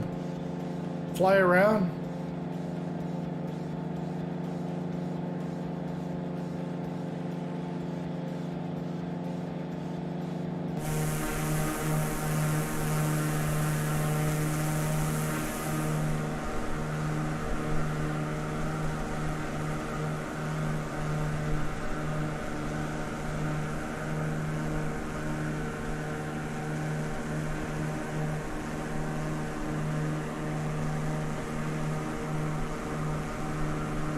All right, I'll be back in a couple of minutes. Gonna go get something to drink, 07 contact Winnipeg Center on 132.125.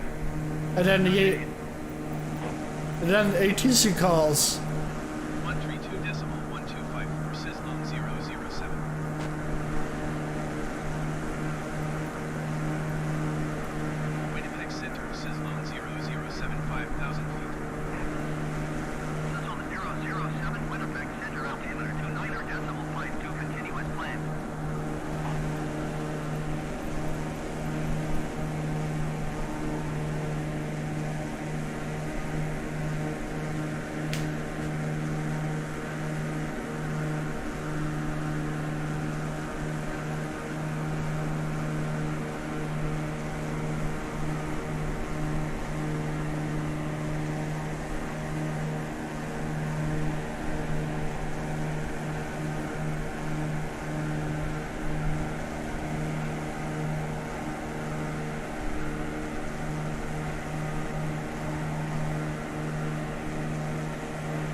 Yeah, I know what you mean, Lars. Having a big heart is good, figuratively, but not in real life.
Hey, Lars! Wow. Wow, 50, was that kronas? Swedish kronas?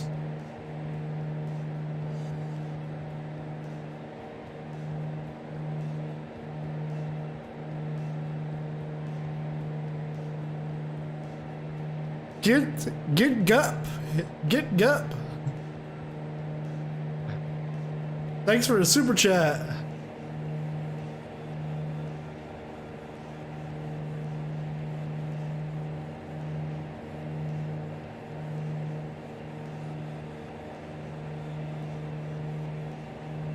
Well, yeah. So this is actually helping me out before the weekend because Saturday I'm trying to raise some money to go to the Flight Sim Expo in San Diego, and also Vid Summit, which is a conference for YouTube content creators. So they end up being like 2 days apart. One's in San Diego, one's in LA, and I was like, oh, that would be great. But then it's like $3,000 to go, so I'm like, well, let's see if I can do a fundraiser for this and try to help pay down the costs. And then I was like, well, what can I do?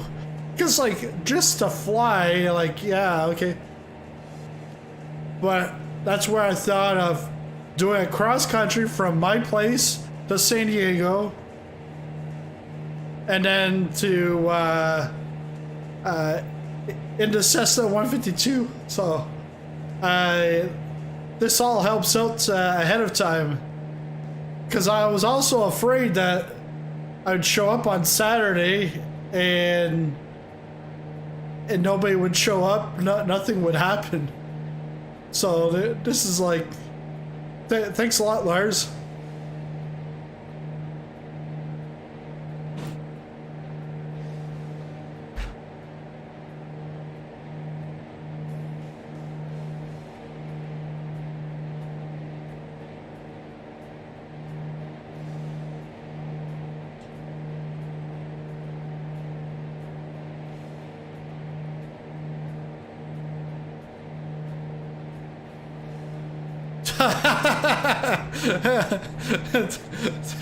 Thanks a lot again.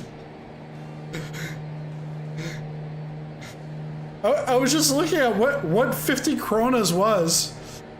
But yeah, thanks again for the super chat. I was looking at what 50 kronas was, because I knew it wasn't like $50. But then it's about like $7 Canadian. But then you up the ante with 500 kronas. Now we gotta drink a Corona now. Thank you very much, Lars.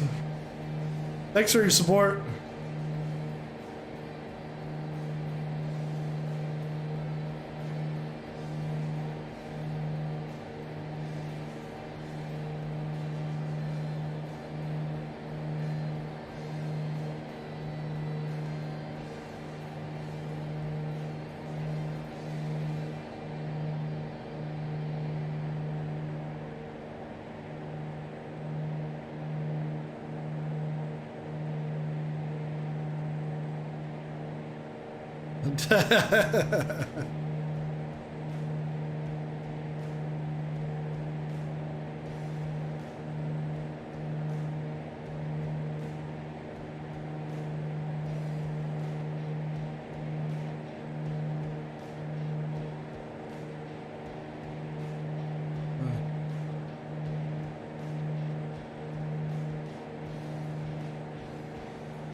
Well, when I was talking to my wife about Saturday, I said I'll start Saturday at like 10 a.m.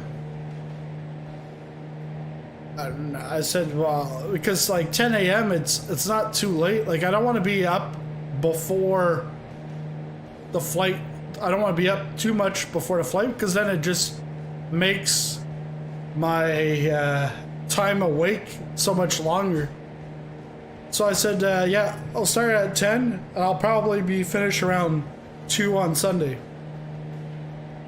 in the afternoon. She's like, that's not 24 hours. I'm like, yeah, but I've made it a little more challenging for myself, and it ends up that it's going to be like a 28 hours to 30-hour flight sitting in this chair.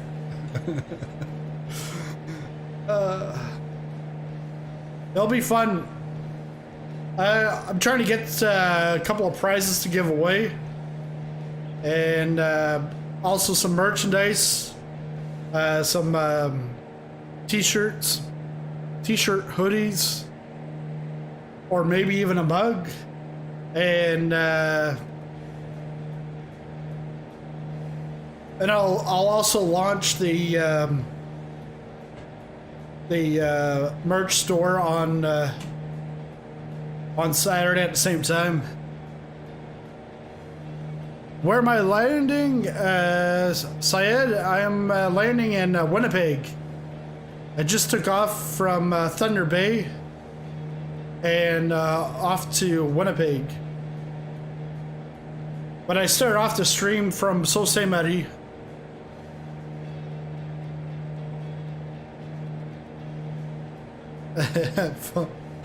Flying planes sounds like.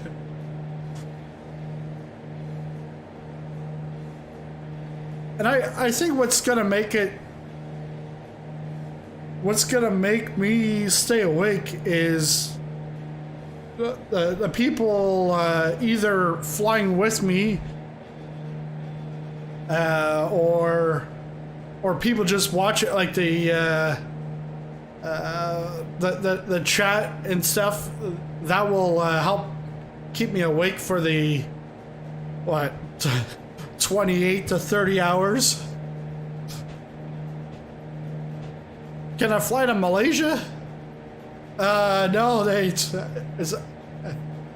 not on the flight plane tonight, but maybe another time. But you should watch on Saturday, Syed, a 28-hour flight in a Cessna 152. Yeah, so Saturday I'm gonna start at 10 a.m. My time, which is 1 p.m. GMT, and for you, Joe, on the West Coast, that is 6 a.m. 6 a.m. for you. Don't worry, I'll be flying at 6 a.m. my time the next morning still. So we got about 265 nautical miles left to get to Winnipeg. But yeah, population out here is very minimal. Tree population is like, it's like Mumbai. It's highly populated, very dense. The tree population, but not the human population. And talking about Mumbai, I'm also working on the review of that. Sometimes I get stuff to review, and then I get like too caught up in wanting to make it like you might expect it like here, and I'm like expecting it like my expectations are up always so much higher than what they really need to be. So then sometimes I just get a backlog of stuff to review, and then stuff doesn't get reviewed. But I want to try and catch up, but I've got so many things on the go.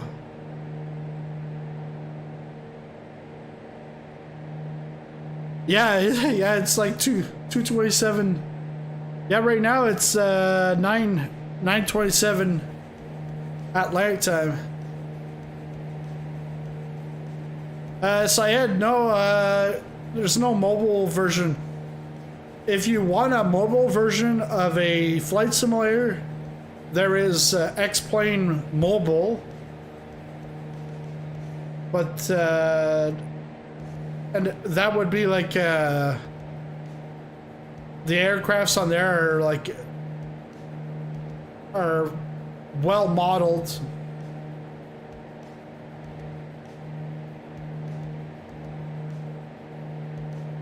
Yeah, you can watch on the phone, but yeah, so you would have to go with X-Plane Mobile for that on your phone. But Microsoft Flight Simulator is both on PC and Xbox Series X and S.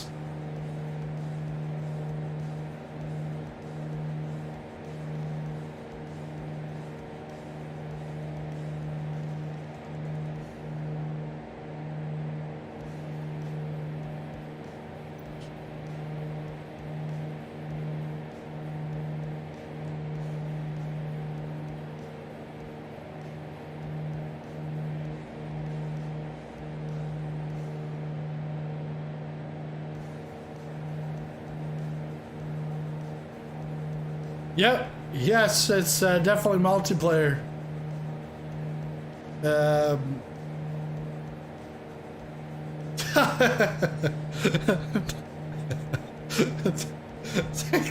Thanks again, Lars.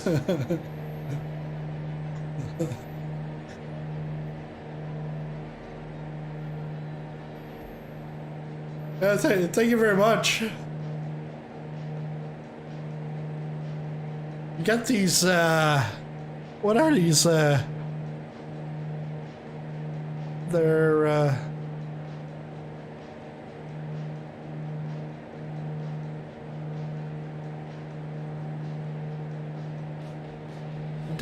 different, oh yeah, okay, they're super stickers, that's what they are.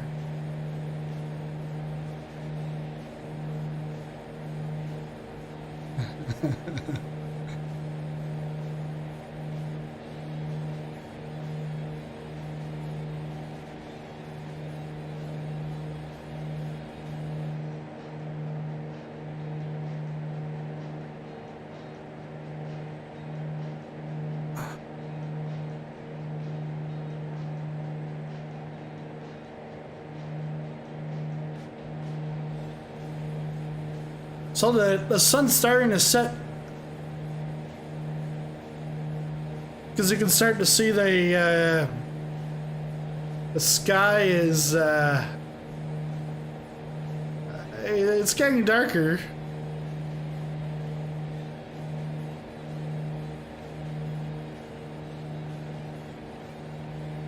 Yeah, it's it's on autopilot.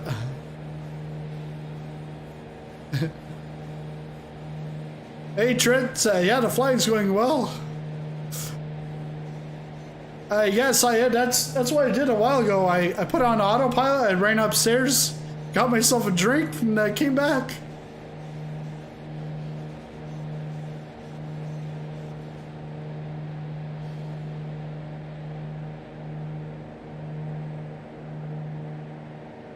Yeah, oh.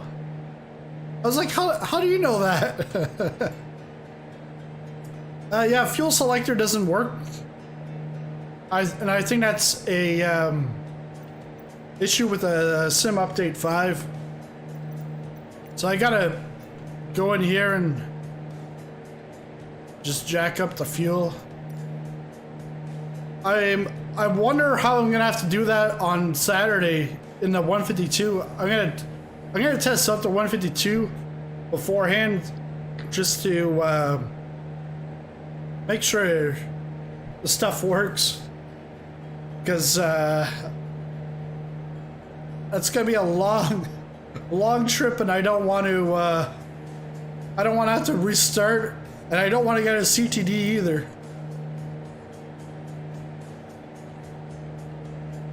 Yeah, it's definitely messed up. Here, the sun going up about a half hour ago.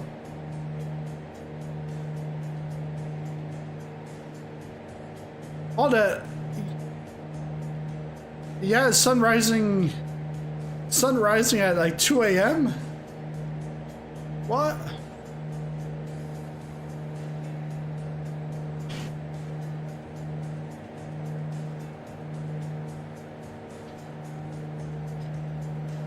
System 007, contact Winnipeg Center on 132.2. Good day. Uh, 132.2 for Sizzlone 007.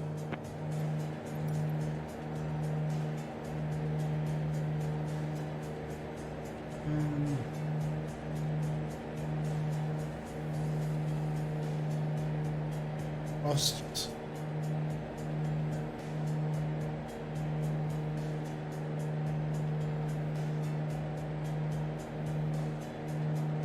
Yeah, it says a sunrise at 4:50 a.m. in Osterson.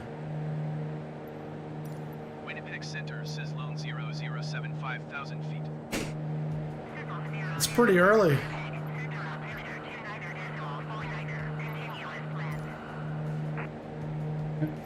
Lars hasn't even gone to bed by that time.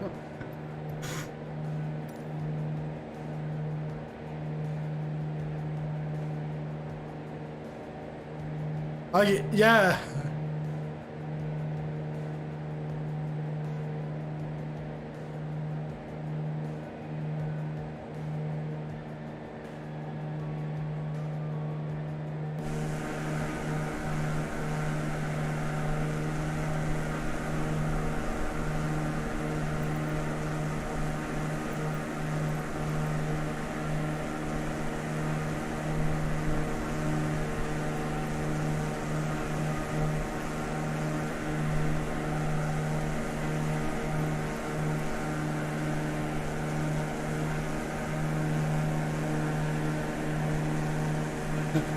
Syed, the plane never crashes with sizzling popcorn. You're in good hands here. No, if you crash a plane, you get a black screen if you have damage on. But if, like in my case, I have damage off, the plane just flipped over. Then you could just slew up and go back to flying.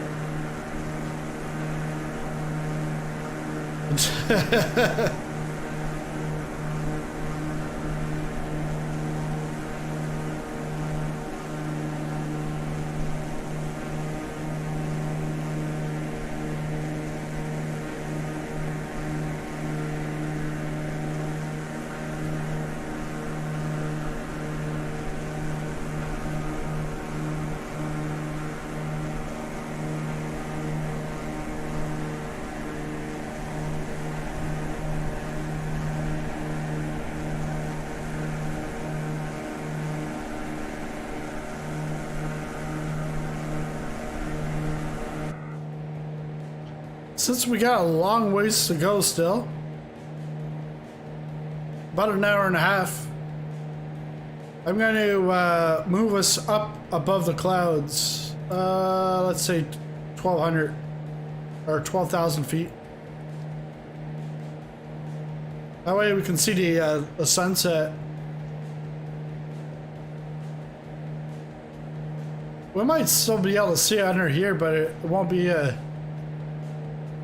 be different down here.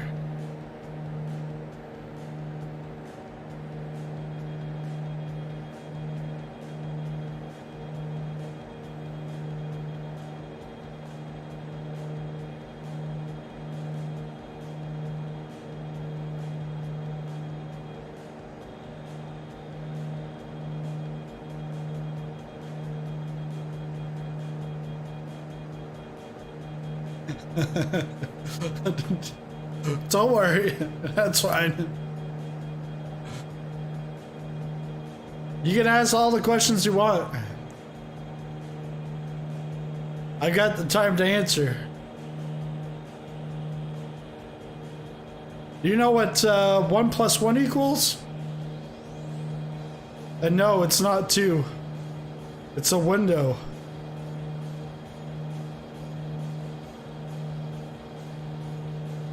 Because if you go 1 and then 1 plus 1 equals, it makes a window.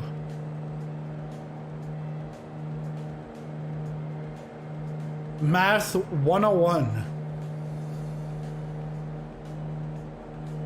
But the school system teaches you completely different. They tell you it's 2. But if you're an accountant like me, you know what 1 + 1 equals?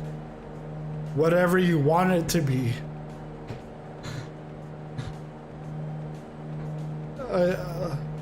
We have about 4 nighttime, but in summer yeah, that's right, because you're up in the north. Air Canada 118, contact Winnipeg Center on 13.2.125. Yeah, so Syed, so you do your 1, and then you put your plus, and then you put another 1, then you put your equal, and then it's a window.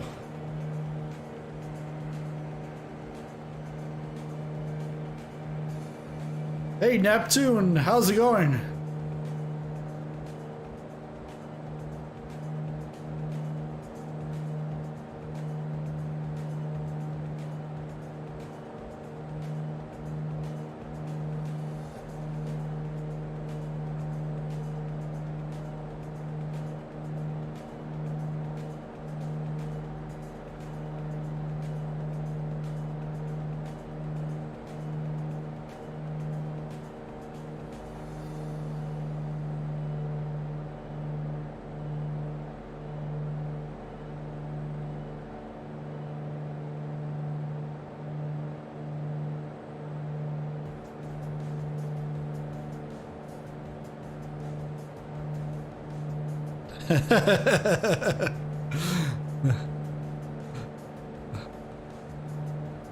Now you understand, Syed?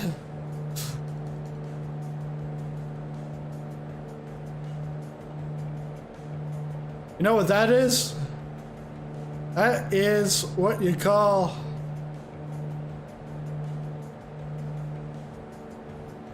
Lars, it equals a window. The 1, and then you put your plus, and then you put a 1 on the other side. Okay, like you put it on each side of the plus, and then you put your equals, the 2 bars at the top and bottom of your plus, equals a window. And that is what you call a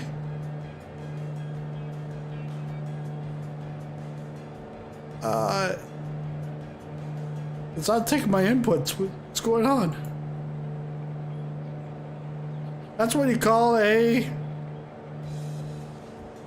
Come on. Now it's...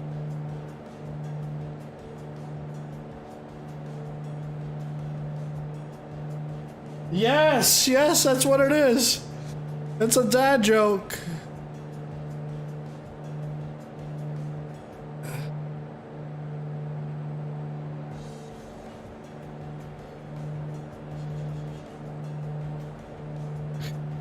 There we go. It's a dad joke. Yeah.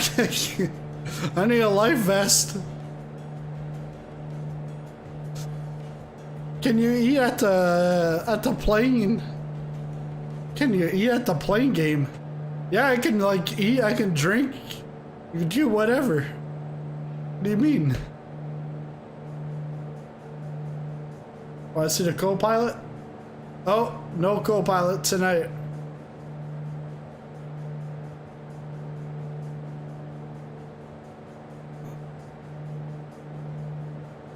I'm supposed to have a co-pilot.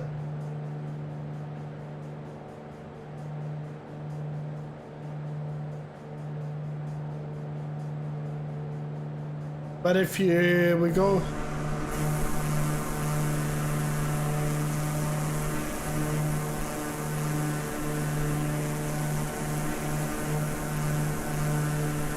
Yeah, exterior only.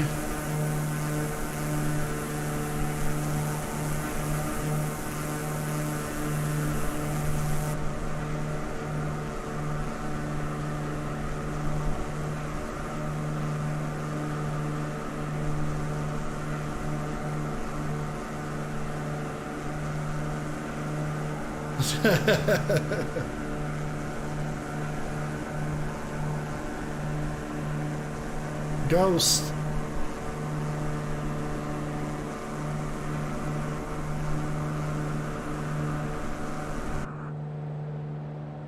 Oh yeah, Ness, I had. When it's raining out, when you're going through a rain cloud, and you forgot your bottle of water at the airport. Well, if you have a bottle and you ran out of water, you just put your bottle back out, and you can get some raindrops. And if you get pissed off with your co-pilot, just kick him out.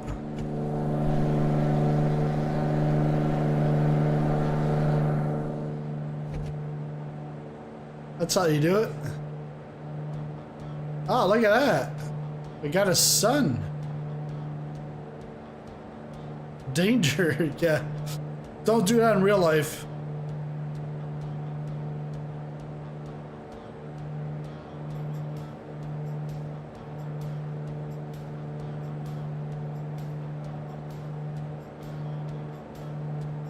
Yeah. Yeah, I agree, Lars. They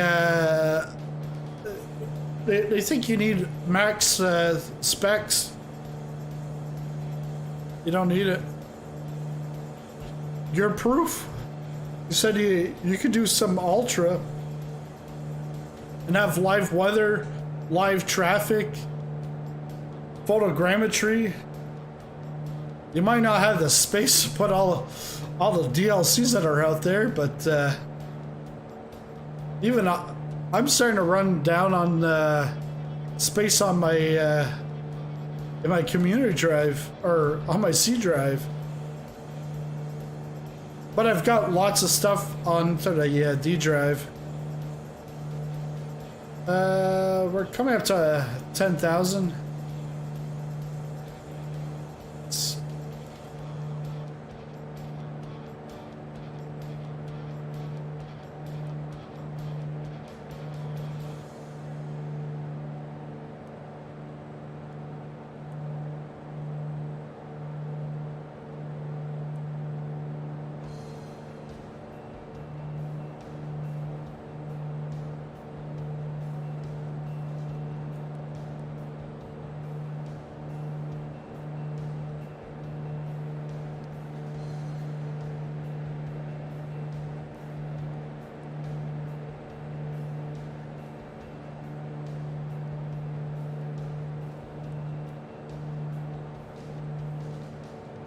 Go with 1,000 vertical speed for a little bit here.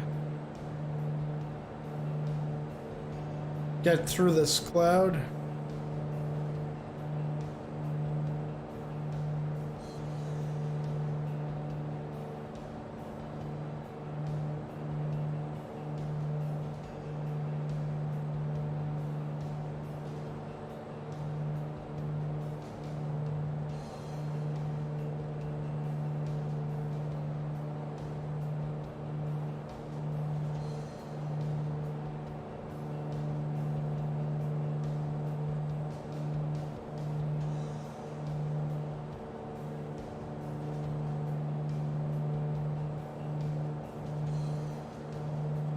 Got upgrades and downloads.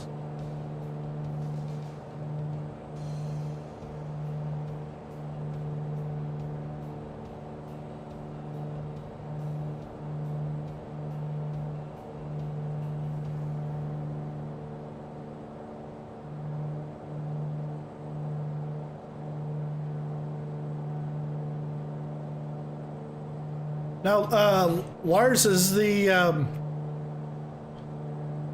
Sweden in the EU, but doesn't use the currency? They use the krona.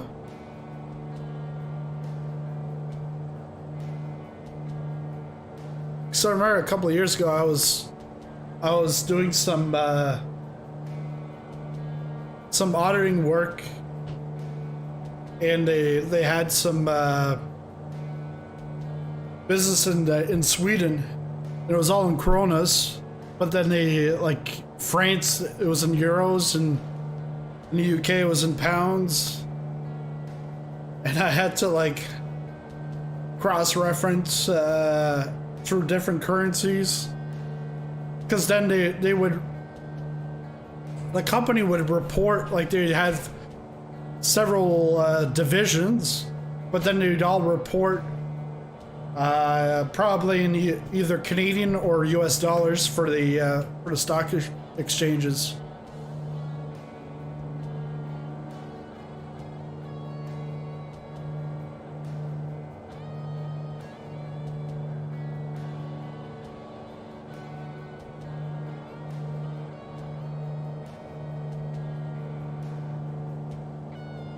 Okay, yeah, you can use both, okay.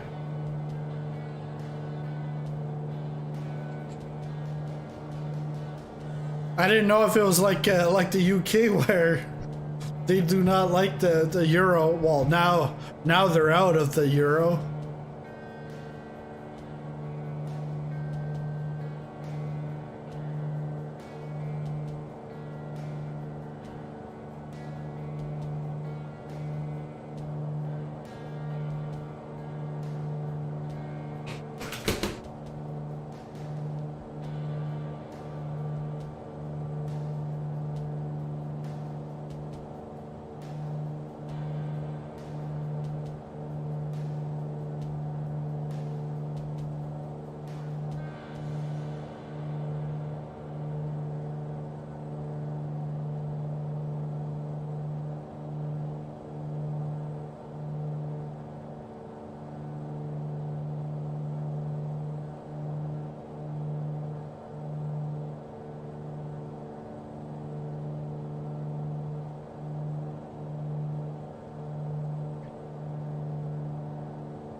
Yeah, maybe down in Stockholm where it's more connected to the EU.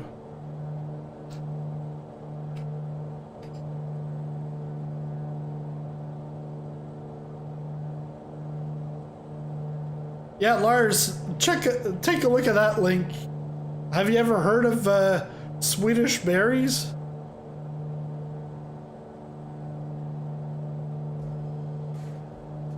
The other one is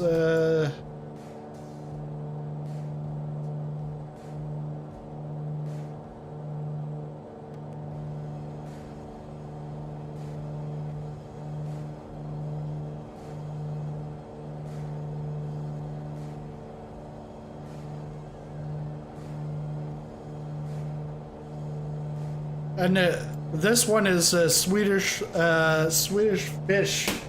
Ah, shoot. I can't really...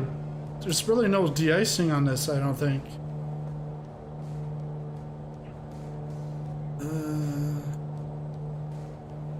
Pedo heat?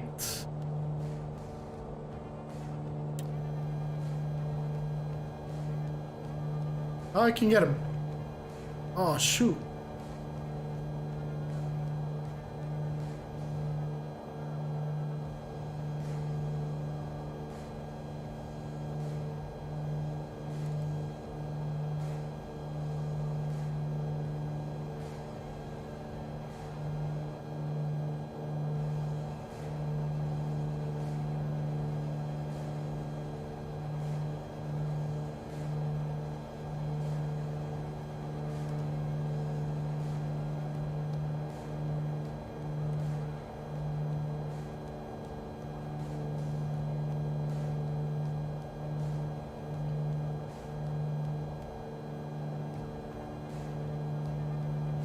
Yeah, Swedish fish.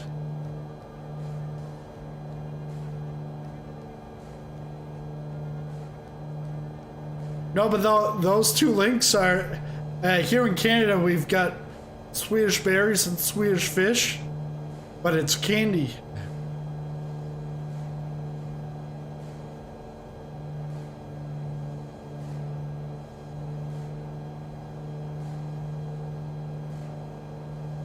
Can I get through this? Is there more heat? I don't think so, because I remember Trent, we were in Norway and we got stuck because in the Mooney. ISIL, no.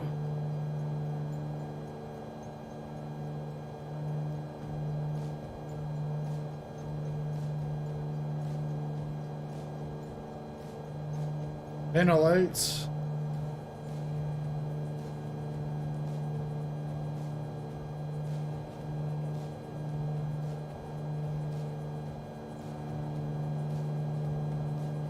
All right, let's.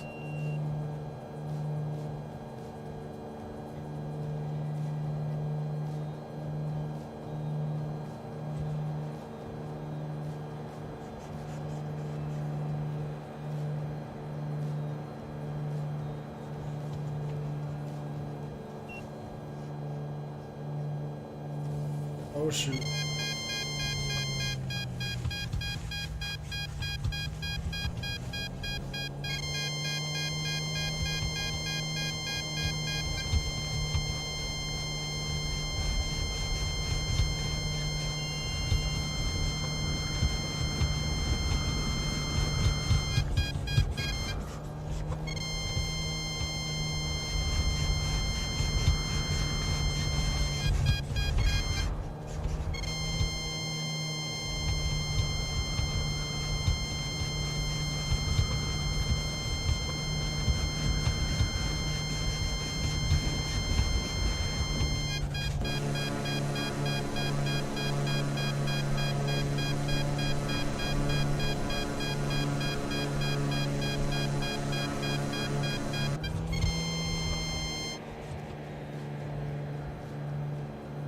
Cause it's supposed to be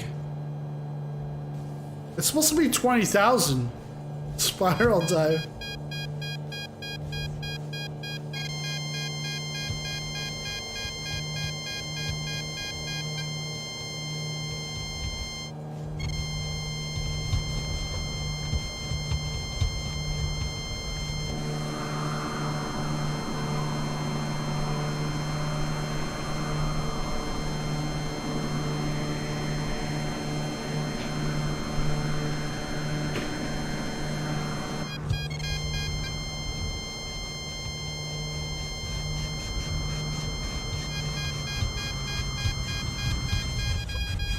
Yeah.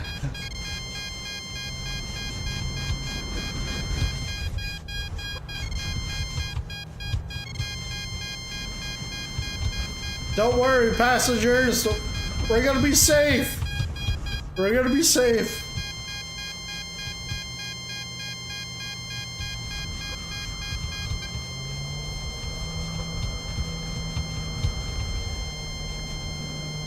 Oh, we're gonna be safe.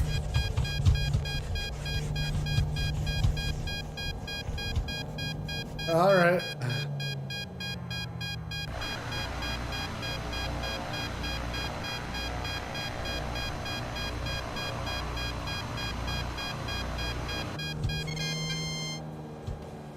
Yeah, Syed missed it. He wanted to know what it was like to crash.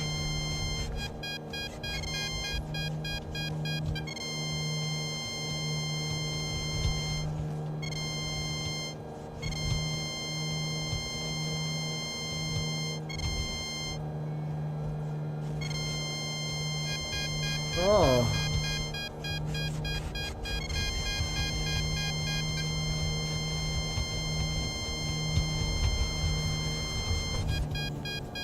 Well, that was a very, very, very...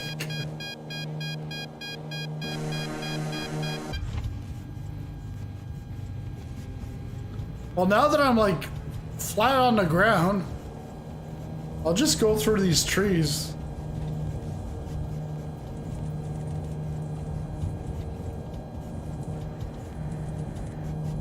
Get a little flat.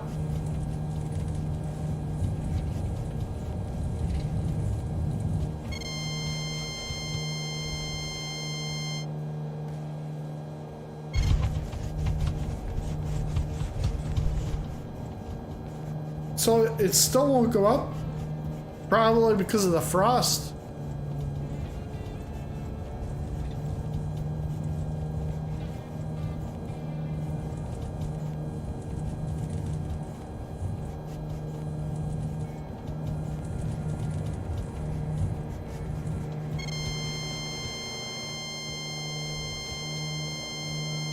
Okay, so if I push forward.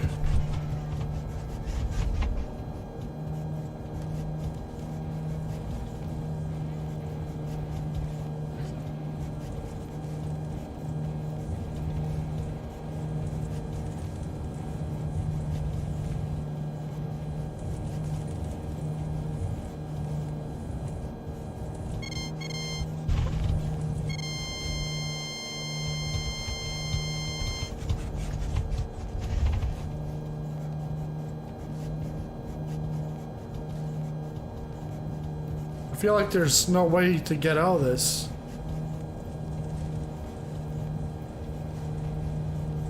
I'm pulling up to...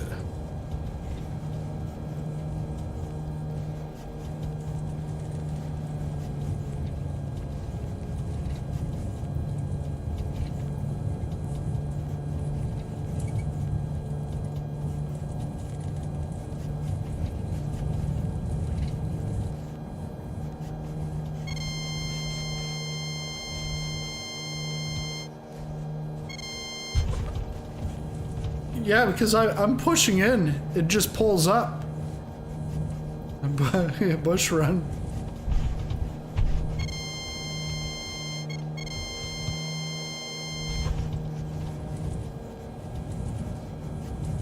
I think I'll have to go back out.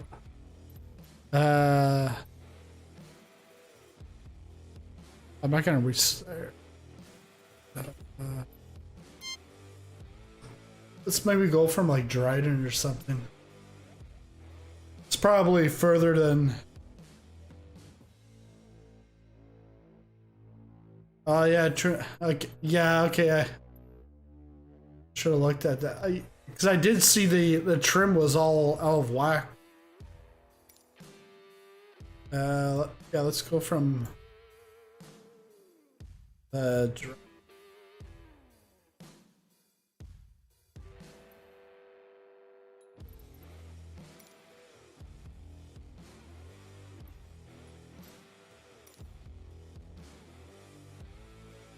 much. Ouch. Let's go Kenora instead.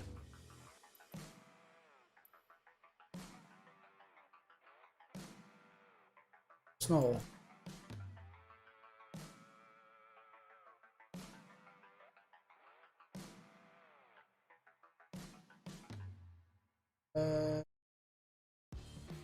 All right.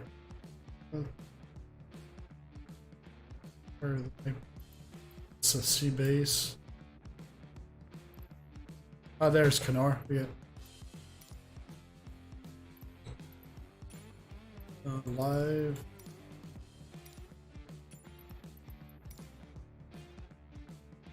My speed fix it. My flying trainer senses are screaming. Yeah. Dude, yeah. Thinking, what the hell is this guy doing?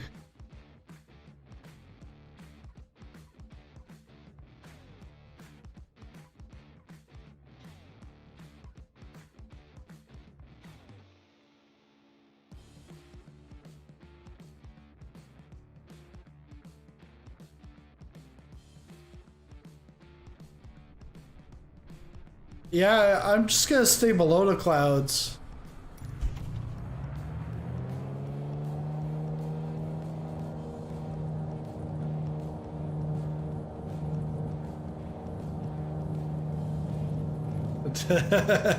All right.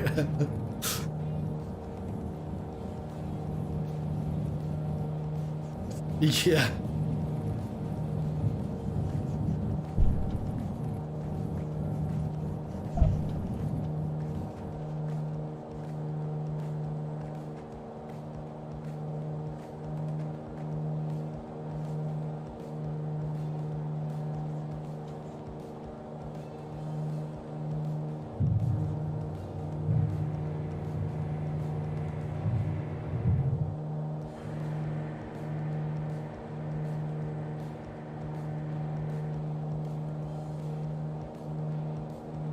Yeah, it's a very low ceiling here.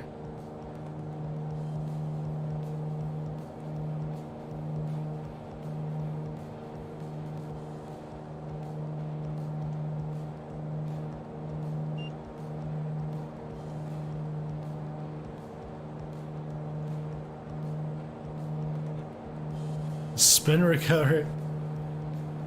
Yeah, so Trent, do you have that option in real life? You know, just slew or spin recovery, throttle idle. So you put the throttle to idle, flaps retract.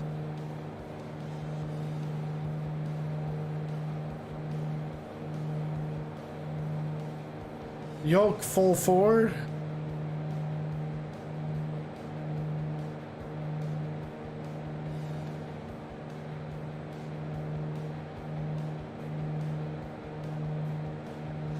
Ah, full opposite of spin direction. Ailerons neutral.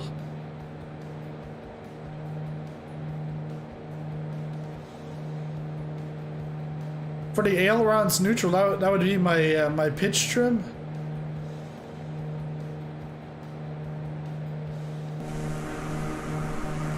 Oh, look at that bowl.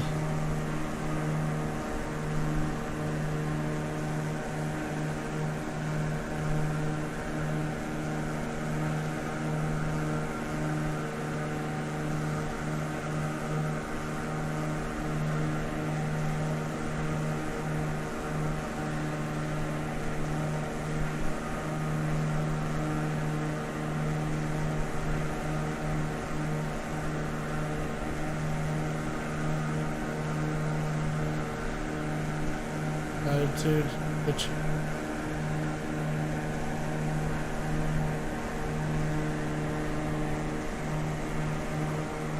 Ah, I should try that right now. I think Trent's a flyboy. Yep.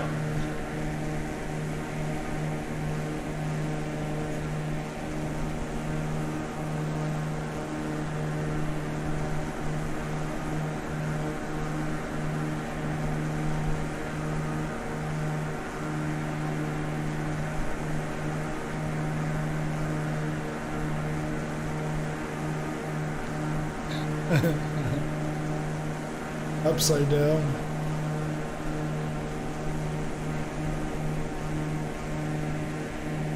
Yeah, so with 9 votes on that poll question, 100% say fly through a thunderstorm if you're using the live weather in Microsoft Flight Simulator, because you only live once.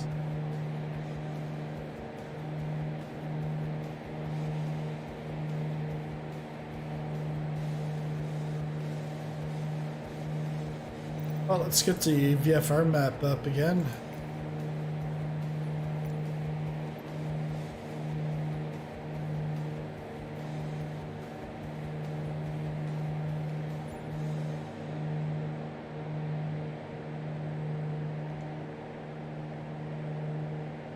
Good thing I looked at that, or else I would be like in Minnesota or something.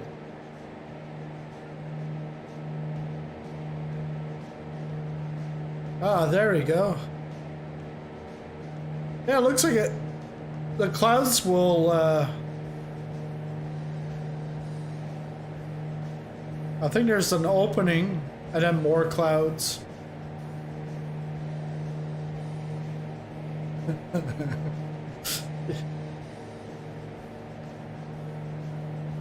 Yeah, Trent, hopefully your employer's not watching. He was born with wings.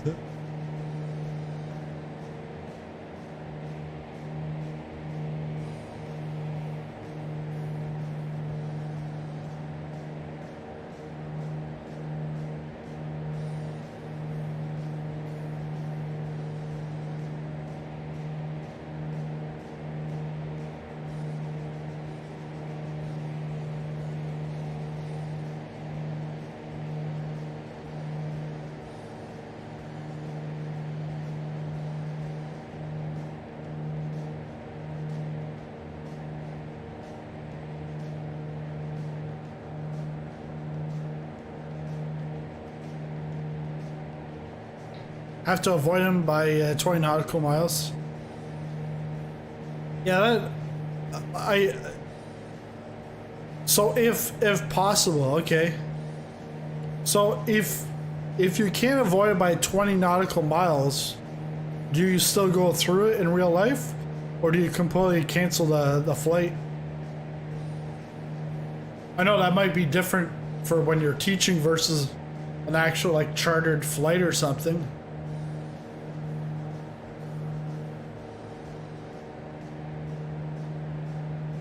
And I know for airliners, they're flying way above that.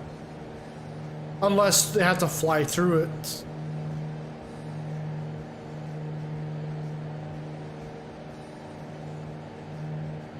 Oh yeah? Chunky Mac? You live down in Dryden? Oh, nice.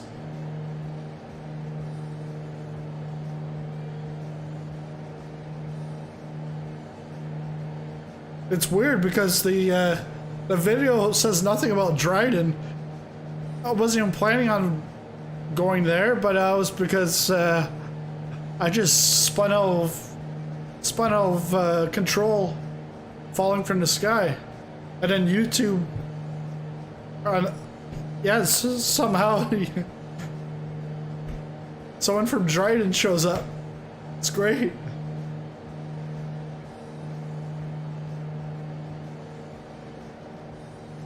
Hey, thanks again there, Lars. Another super sticker from Lars. Thank you very much. Divert around it. Or hold in a clear area until it passes. But say if you're surrounded or stuck in a storm, you'd be expected to make a precautious landing ASAP. Yes, it's like, it's raining coronas here. Too bad I don't have a corona.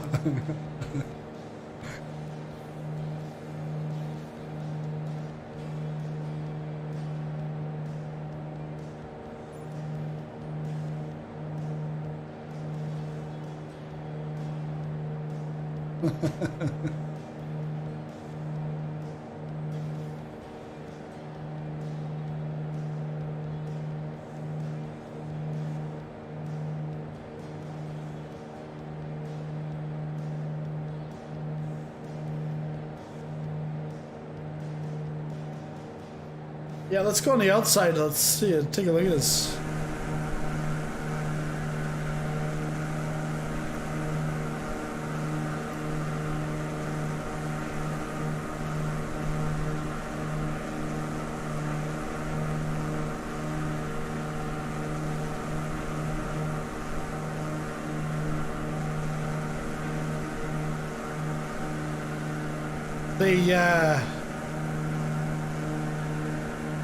Yes, it's cloudy, but it's a nice, another beautiful sunset.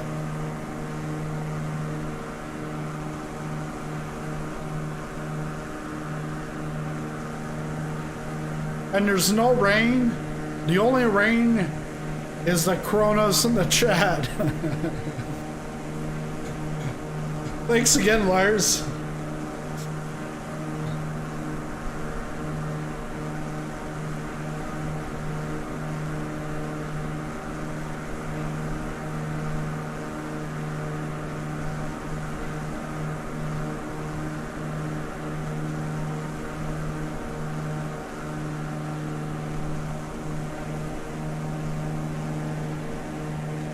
Yeah, yeah, that's right.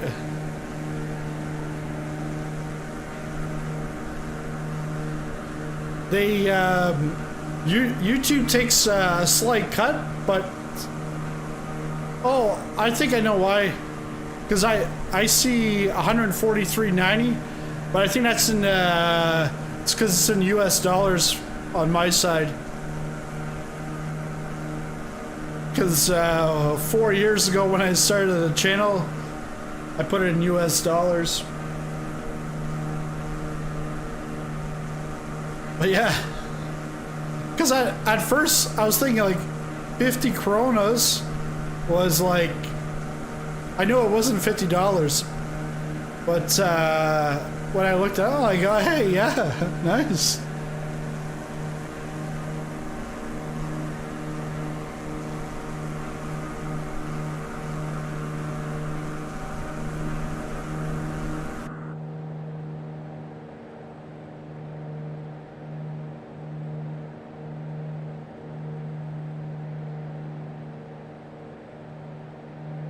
I would play the song, but the stream will get demonetized. But I Corona.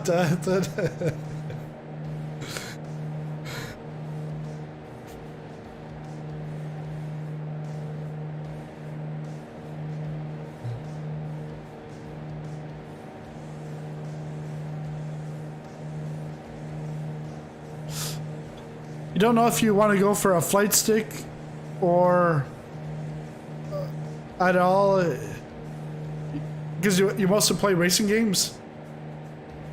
Yeah, like because like I've got the, I think we talked about the Logitech what's it again, the Extreme 3D Pro. It's cheap, it lasts a long time, you can use that for flight sim, and then like, then you like, I know you can't really use it for racing, but nor can you really use a yoke. But I have a separate wheel for racing, a separate setup, so I'm able to take out my square table and then bring in my my racing rig. But I haven't really done that in probably like almost a month, 2 months since I raced. But I'm gonna do some racing I think in October. My team, we're gonna do some. Actually, we might in September, because there's some 2 hours and 40-minute IMSA endurance racing. So I know some of us are gonna do that, but I think we do mostly the long races. I think the next one we've got is like Sebring.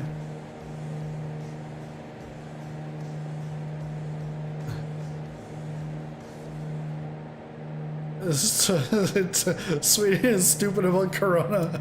Yeah, home of the Eagle Boys.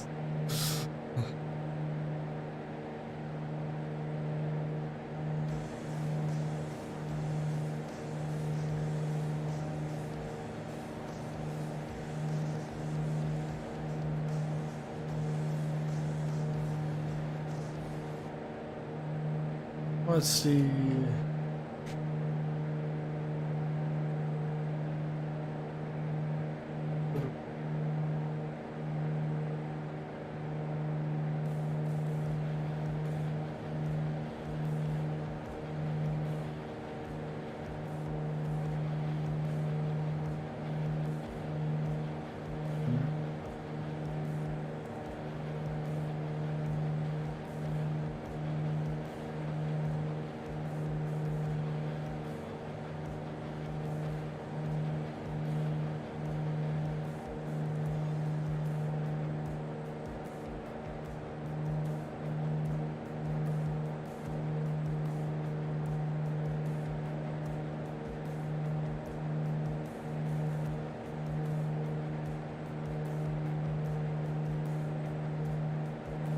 16.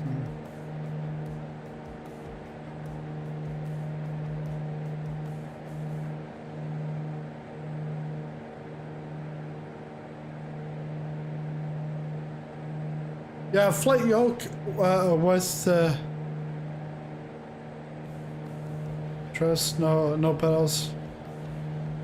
Yeah, because the honeycomb yoke is roughly 1680 kronos. Having pink Whitney.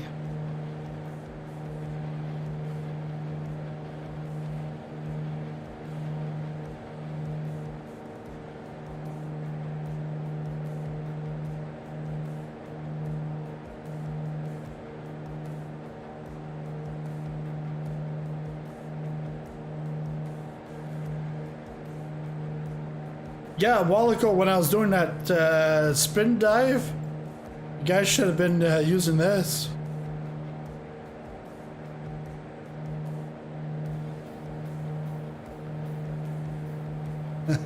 Pull up, pull up, pull up. But according to what Trent said, it would be push in. Push that yoke in.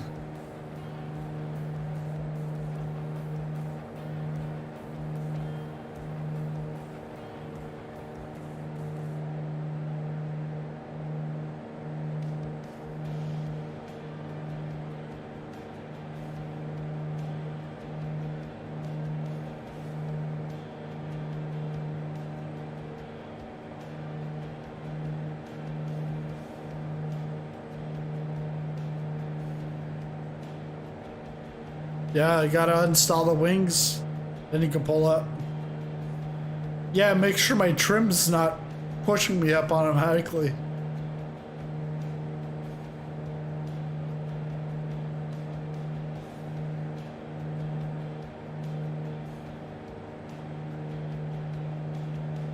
I see there's 10 votes on that poll, so it's now a scientific vote. So I'll close it.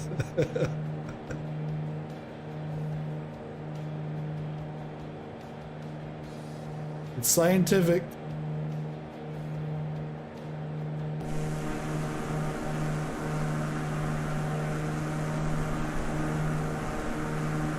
Yeah, look at that sky.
Yeah, because like I wonder which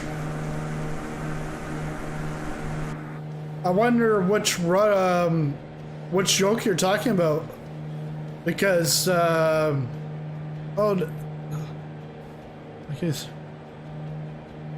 so you get the yoke and the throttle, but no pedals.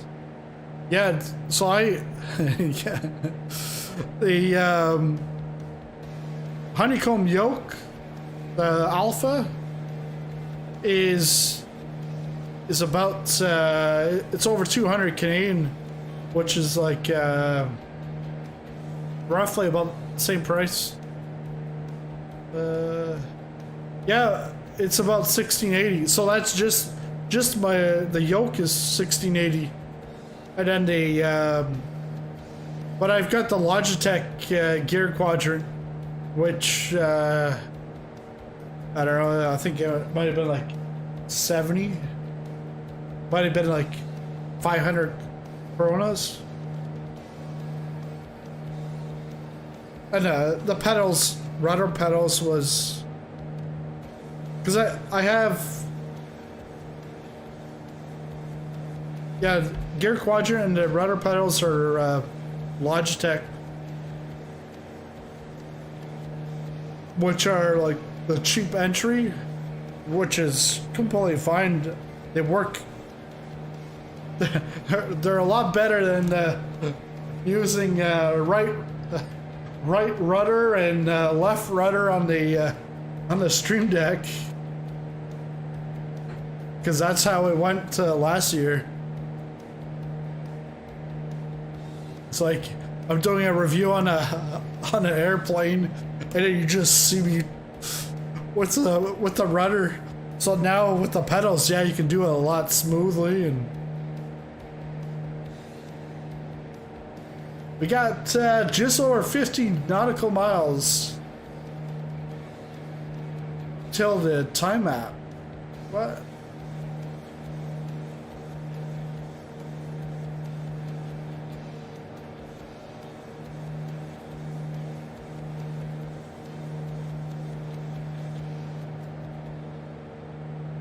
Yeah, that's right. Yeah, because the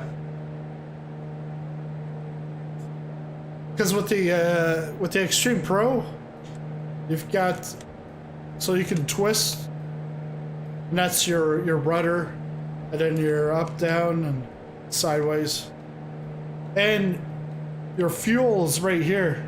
Your for your throttle, it's just a lever, and then you got.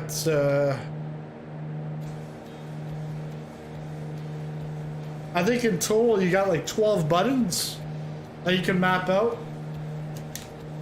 So the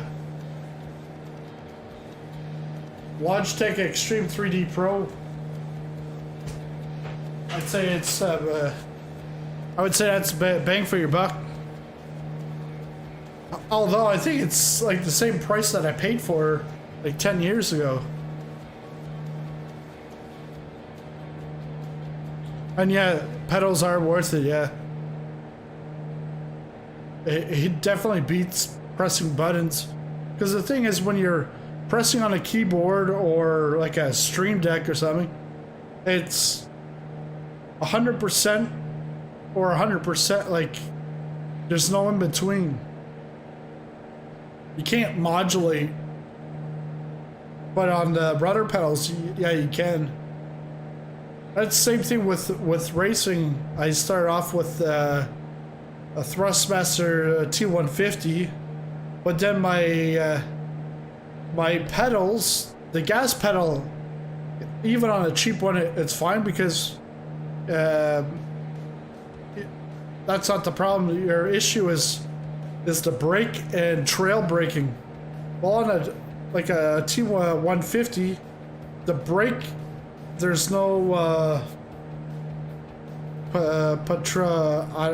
I can't say the word, but it's like now I've got Fanatec pedals, so the brakes use the brake pressure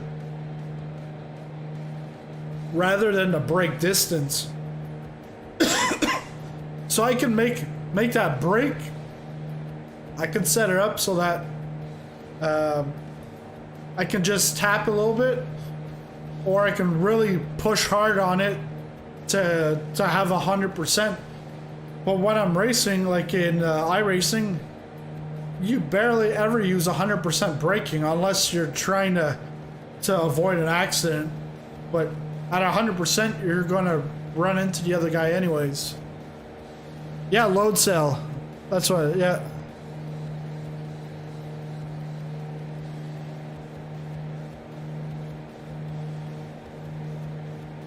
Yeah, playing around with the keyboard. Yeah, the only thing with that joystick is it won't help you with the racing, but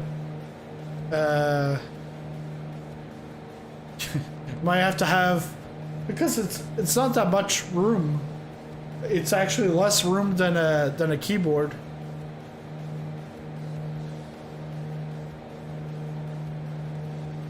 Yeah, for the Charlie rudder pedals probably. I know Turtle Beach is coming out with something in the fall, and it's actually going to be your yoke and your gear quadrant all together for the price of the Honeycomb Alpha. And it's gonna have, like, on the yoke handle, like a digital display. I'm like, sign me up.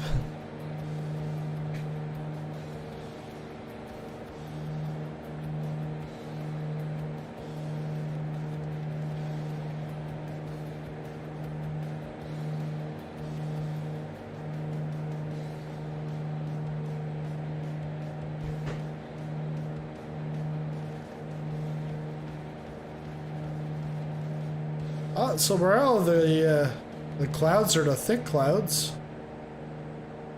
Now we're gonna have a proper sunset. But I don't think the sun is actually gonna set before we get to Winnipeg. We got about 17, just under 17 minutes. You never break. What do you race? NASCAR?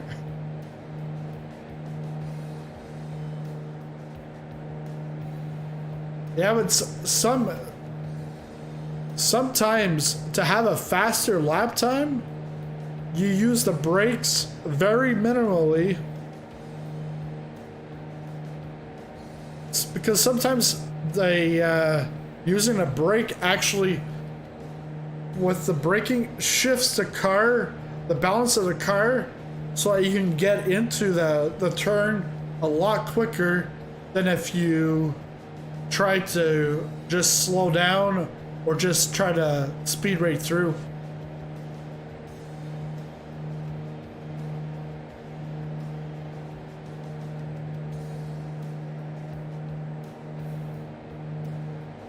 Yeah. Look it up. The other thing is now they've got a helicopter. They got a few free helicopters, and when I get in the helicopter, I actually switch over to the joystick.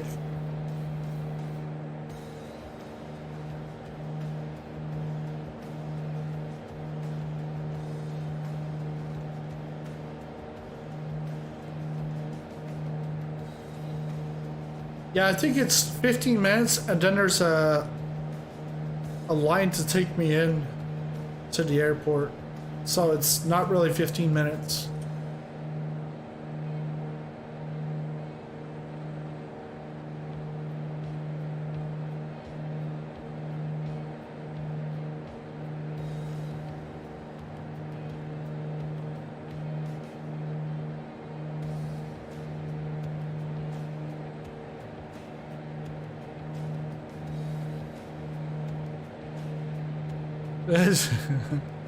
Oh, you must have played Rally.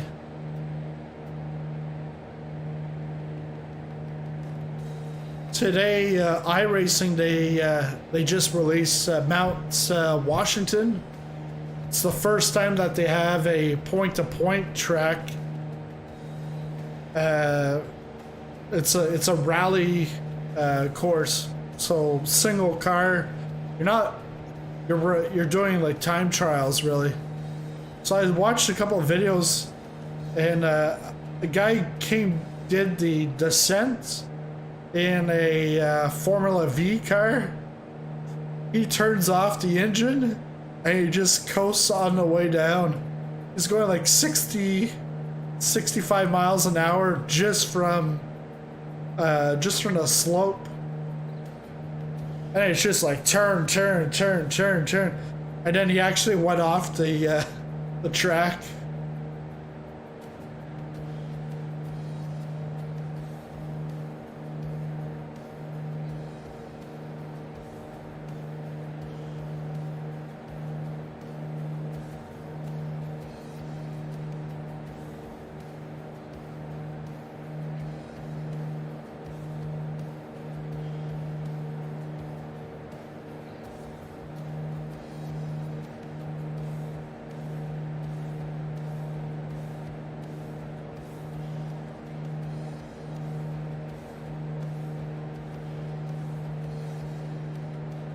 Problem with having a... Oh, you have rudder control on the yoke? Yeah.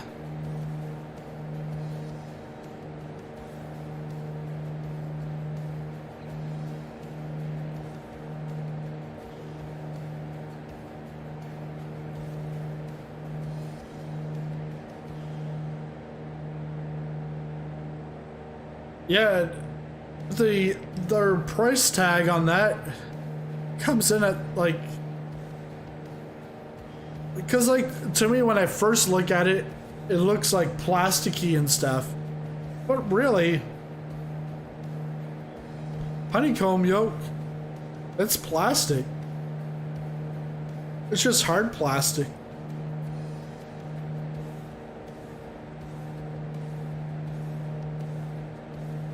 Let me take a look at that again.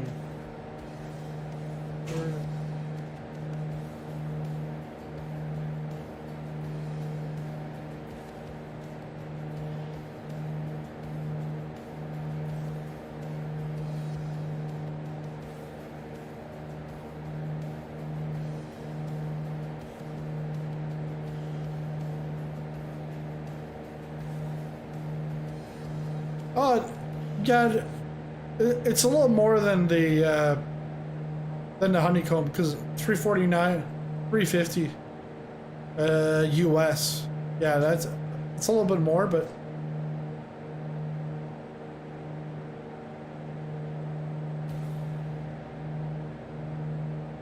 the only thing with that is like, for me, that would expand my yoke and gear quadrant out probably by another like 6 to 9 inches. So, and it's all it's connected together, so you can't really separate it unless you can separate it. But on the image on the website,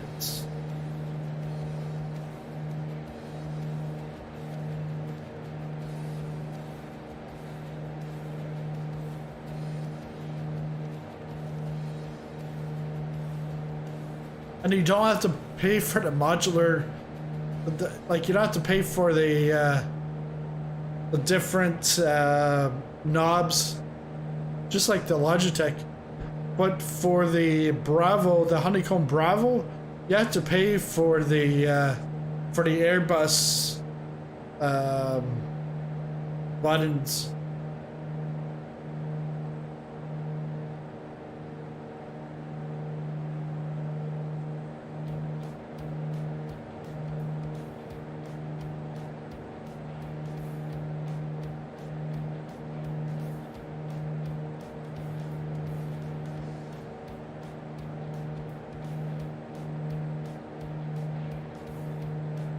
Ah, yeah, with their Plymouth Duster. Nice.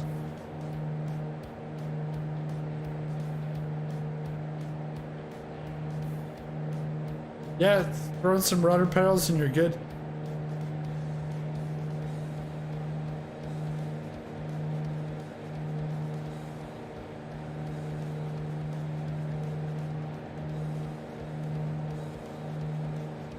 Is that the illegal street racing from like Fast and the Furious?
And sometimes yes.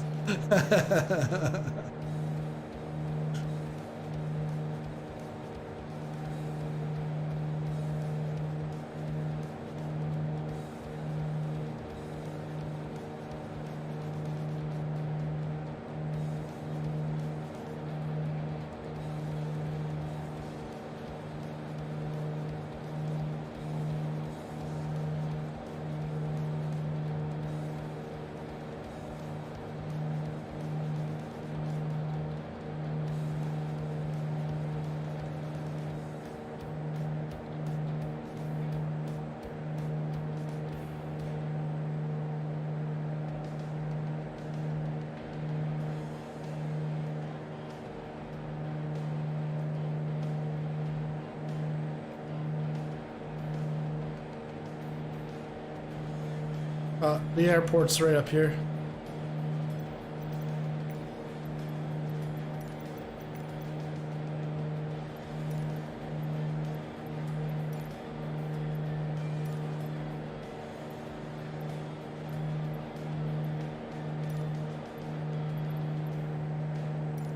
Tower Sislone 007 is 15 miles east, 3,000 feet with India to land.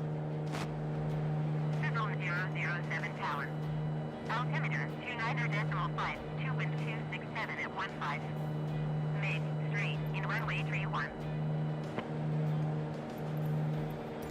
Make straight in runway 31 Sislone 007. 3-1.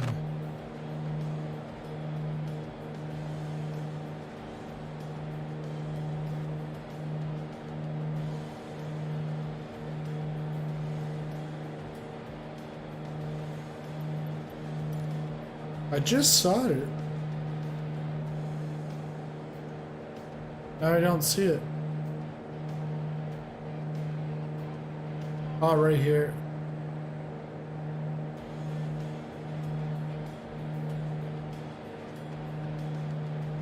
All right, autopilot's off. Let's hand fly this in.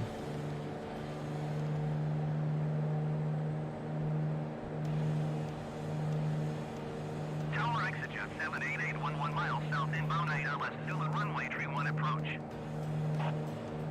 ExitJet 788 Tower. Altimeter 29.5, 2 wind 267 at 15. Cleared ILS, Zulu runway 31 approach.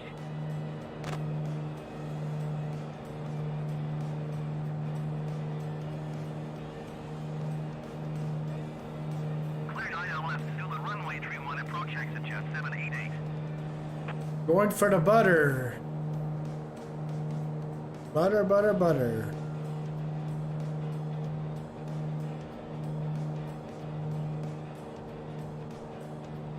Was that you, Trent, or was that someone else? He went to put the butter, and it came back to me to approve or ban the, put him on a timeout.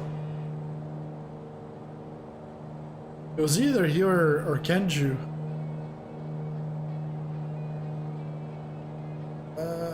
You said 30, 35.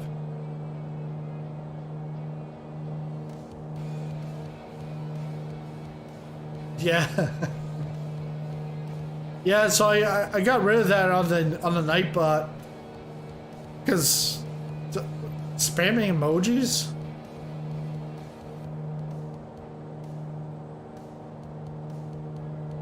Now when I'm sick and don't get money, I did sell my 55 Chevy with 700 horsepower to a friend, so I can buy it back.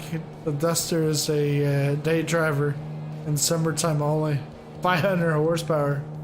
Ooh. ExitJet 788 wind 267 at 15. Cleared to land runway 31.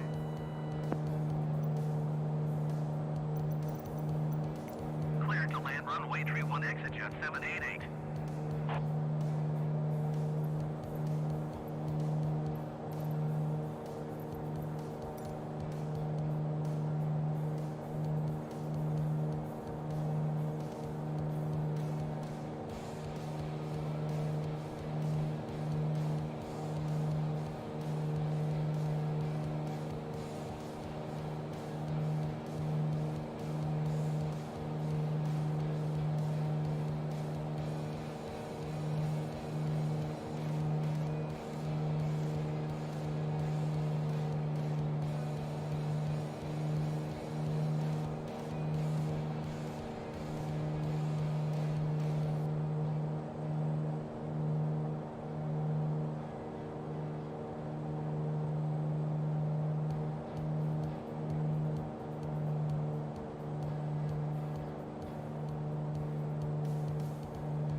Yeah, that does sound like a lot of fun. Plymouth and Chevy.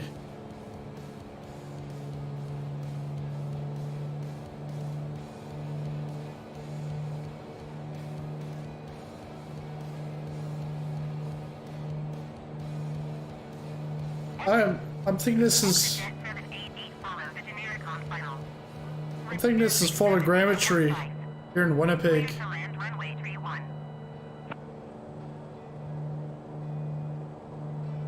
Clear to land runway 31 Exejet 788. Sizzle 007 follow the aircraft on final. Wind 267 at 15. Clear to land runway 31. Cleared to land runway tree 1 Sizzlone 007.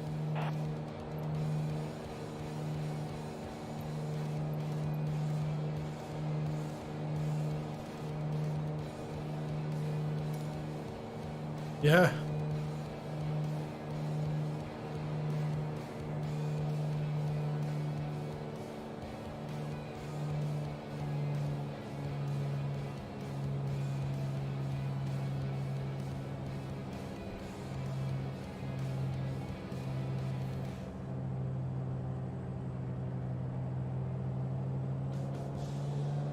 Exejet 788 turn next taxiway.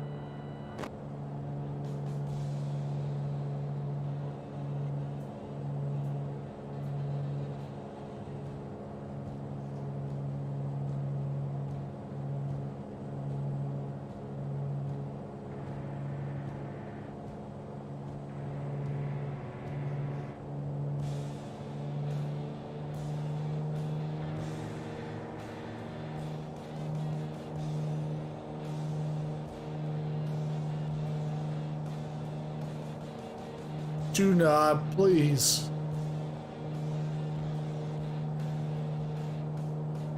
All right, good. This looks like 2 and 2. So I see white and red. Oh, too high.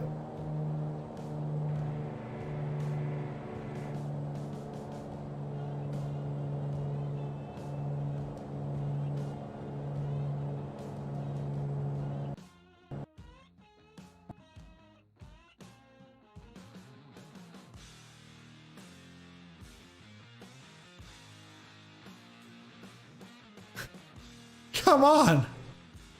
Come on!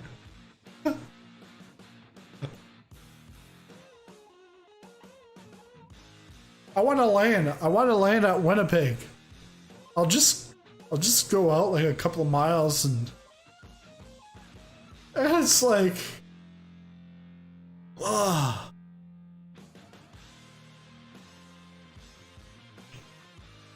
I spent like almost the last 4 hours flying to Winnipeg. And Winnipeg would not accept me at their airport. It's ridiculous.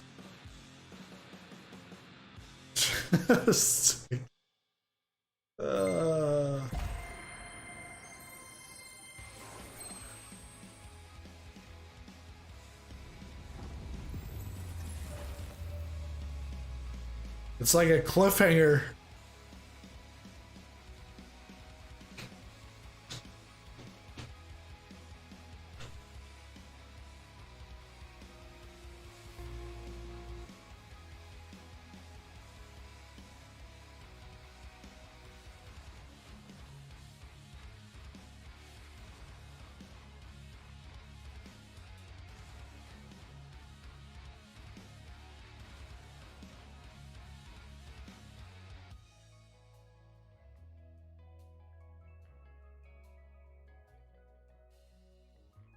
Checking for updates.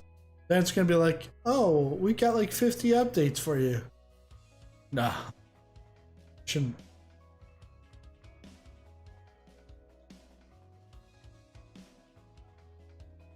It's like Microsoft is so bold. We got like a love-hate relationship here.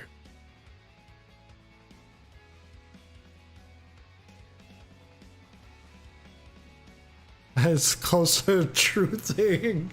Mad Max. The old Mad Max or the new one? The old one with Mel Gibson? But yeah. Or what's the other one? Blade Runner.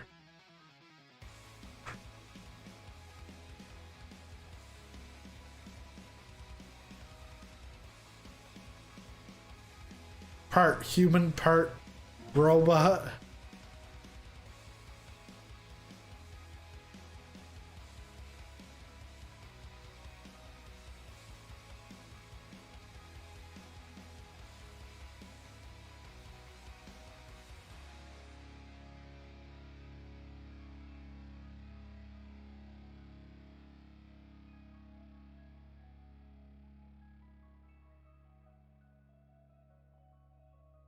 Oh man. All right. We got this. We got this.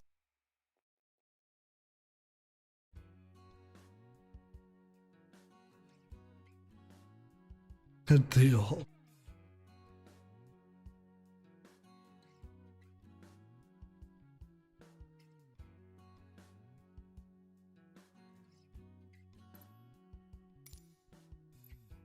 All right.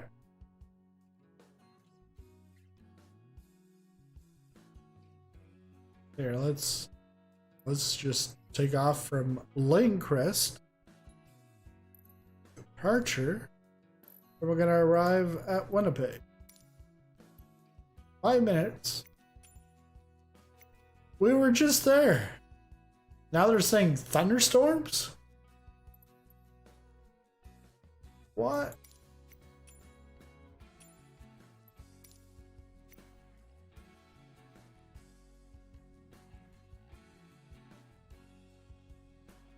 Yeah, but that's live for me. No.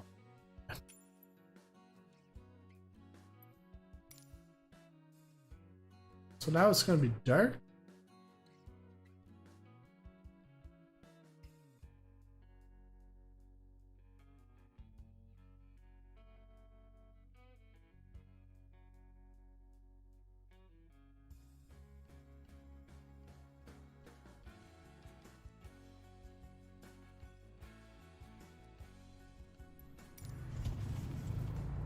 What is this, a grass runway?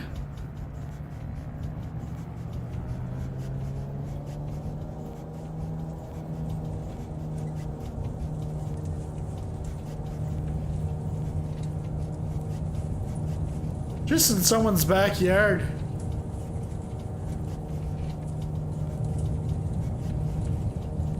I'm just gonna drive over to the airport.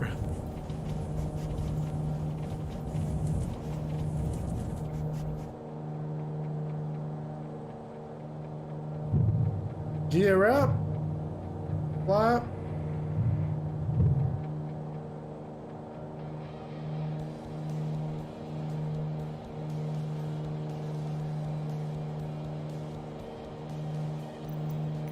Let's call this in.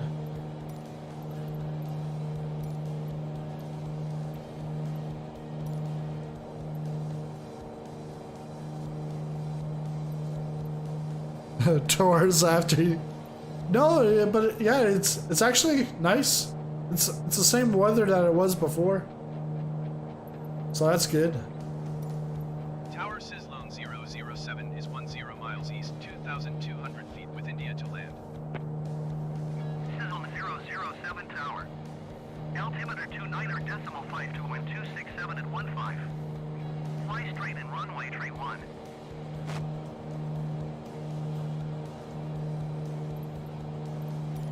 Make straight in runway tree 1 Sizzlone 007.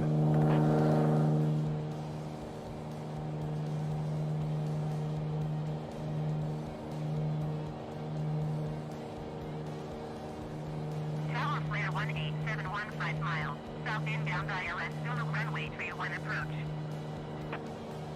Flare 187 Tower. Altimeter 29er decimal 5 to wind 267 at 15. Cleared ILS Zulu runway tree 1 approach.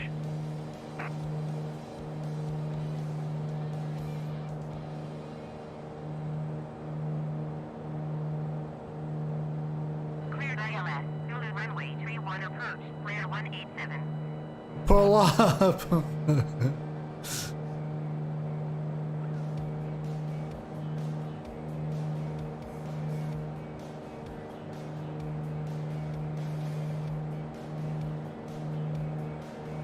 Pull up, pull up.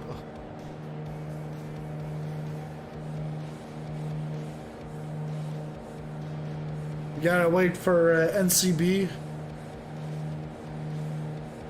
Oh, going too fast.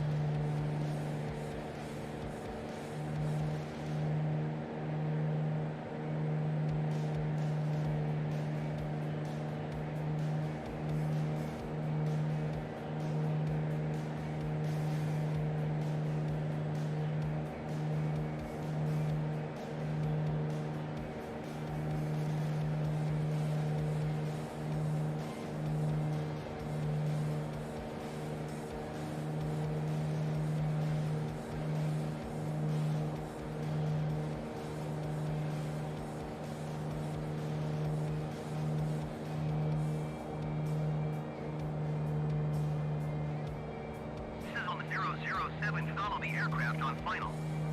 Wind 267 at 15. Cleared to land runway tree 1. Yeah, but he's on final, but he's way up in the air. Cleared to land runway tree 1 Sizzlone 007.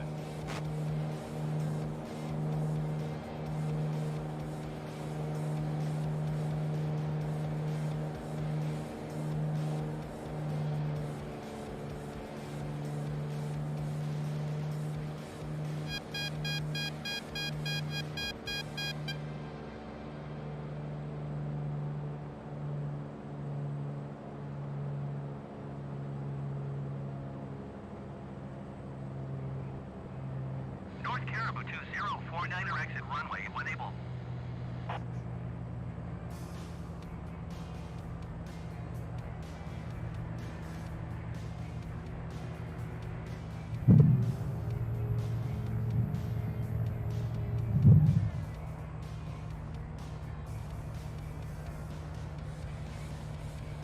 Yeah, even without the photogrammetry, graphics are good.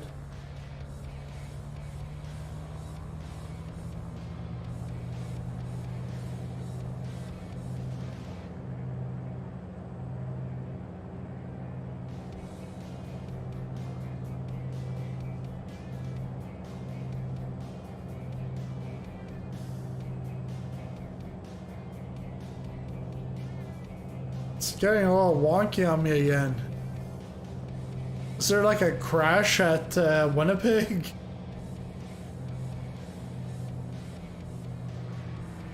Flyer 187, follow the aircraft on final. Wind 267 at 15. Hard Cleared to landing? land runway tree 1. No, it should be smooth. Clear to land runway tree. Smooth as sizzling butter popcorn.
There we go. You got it.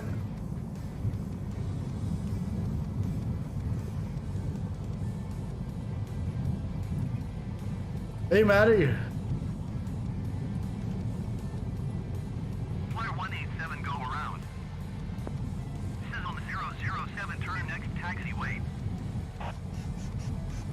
Oh, shoot. They wanted me to go. Going around flare 187. Flare 187, contact Winnipeg Center on 118.0. Good day. Yeah, I wonder what the rating would be on that. 118.0 for flare 187. There's a slight thud to it, but not Sizzle 007, turn next taxiway. not that hard of a landing. Sizzle 007, contact ground on 121.9er. Going to 121.9er, Sizzlone 007.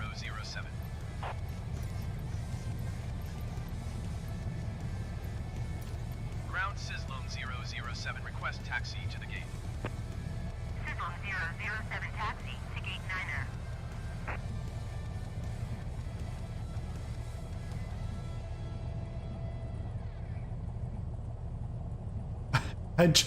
I just made a 737 Max go around.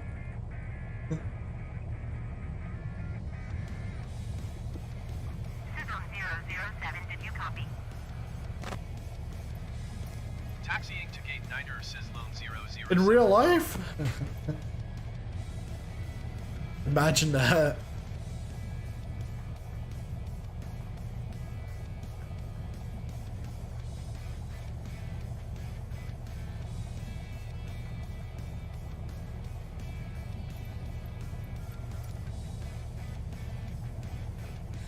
Is that the FLE 187?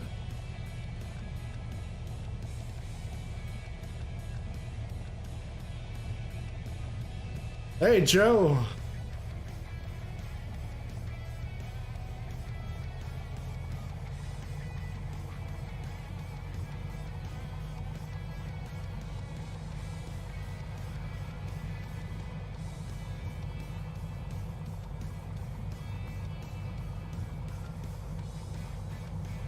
Yeah, Flair, yeah. Yeah, Joe, we've got a new a flight attendant. Well, you, Trent, and Lars. Welcome them to leisure class. Let's.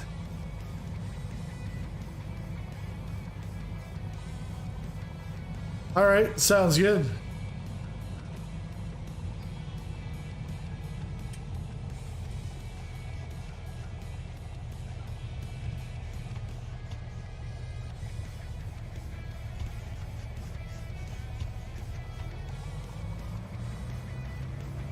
Oh, wow. That person plays in a simulator.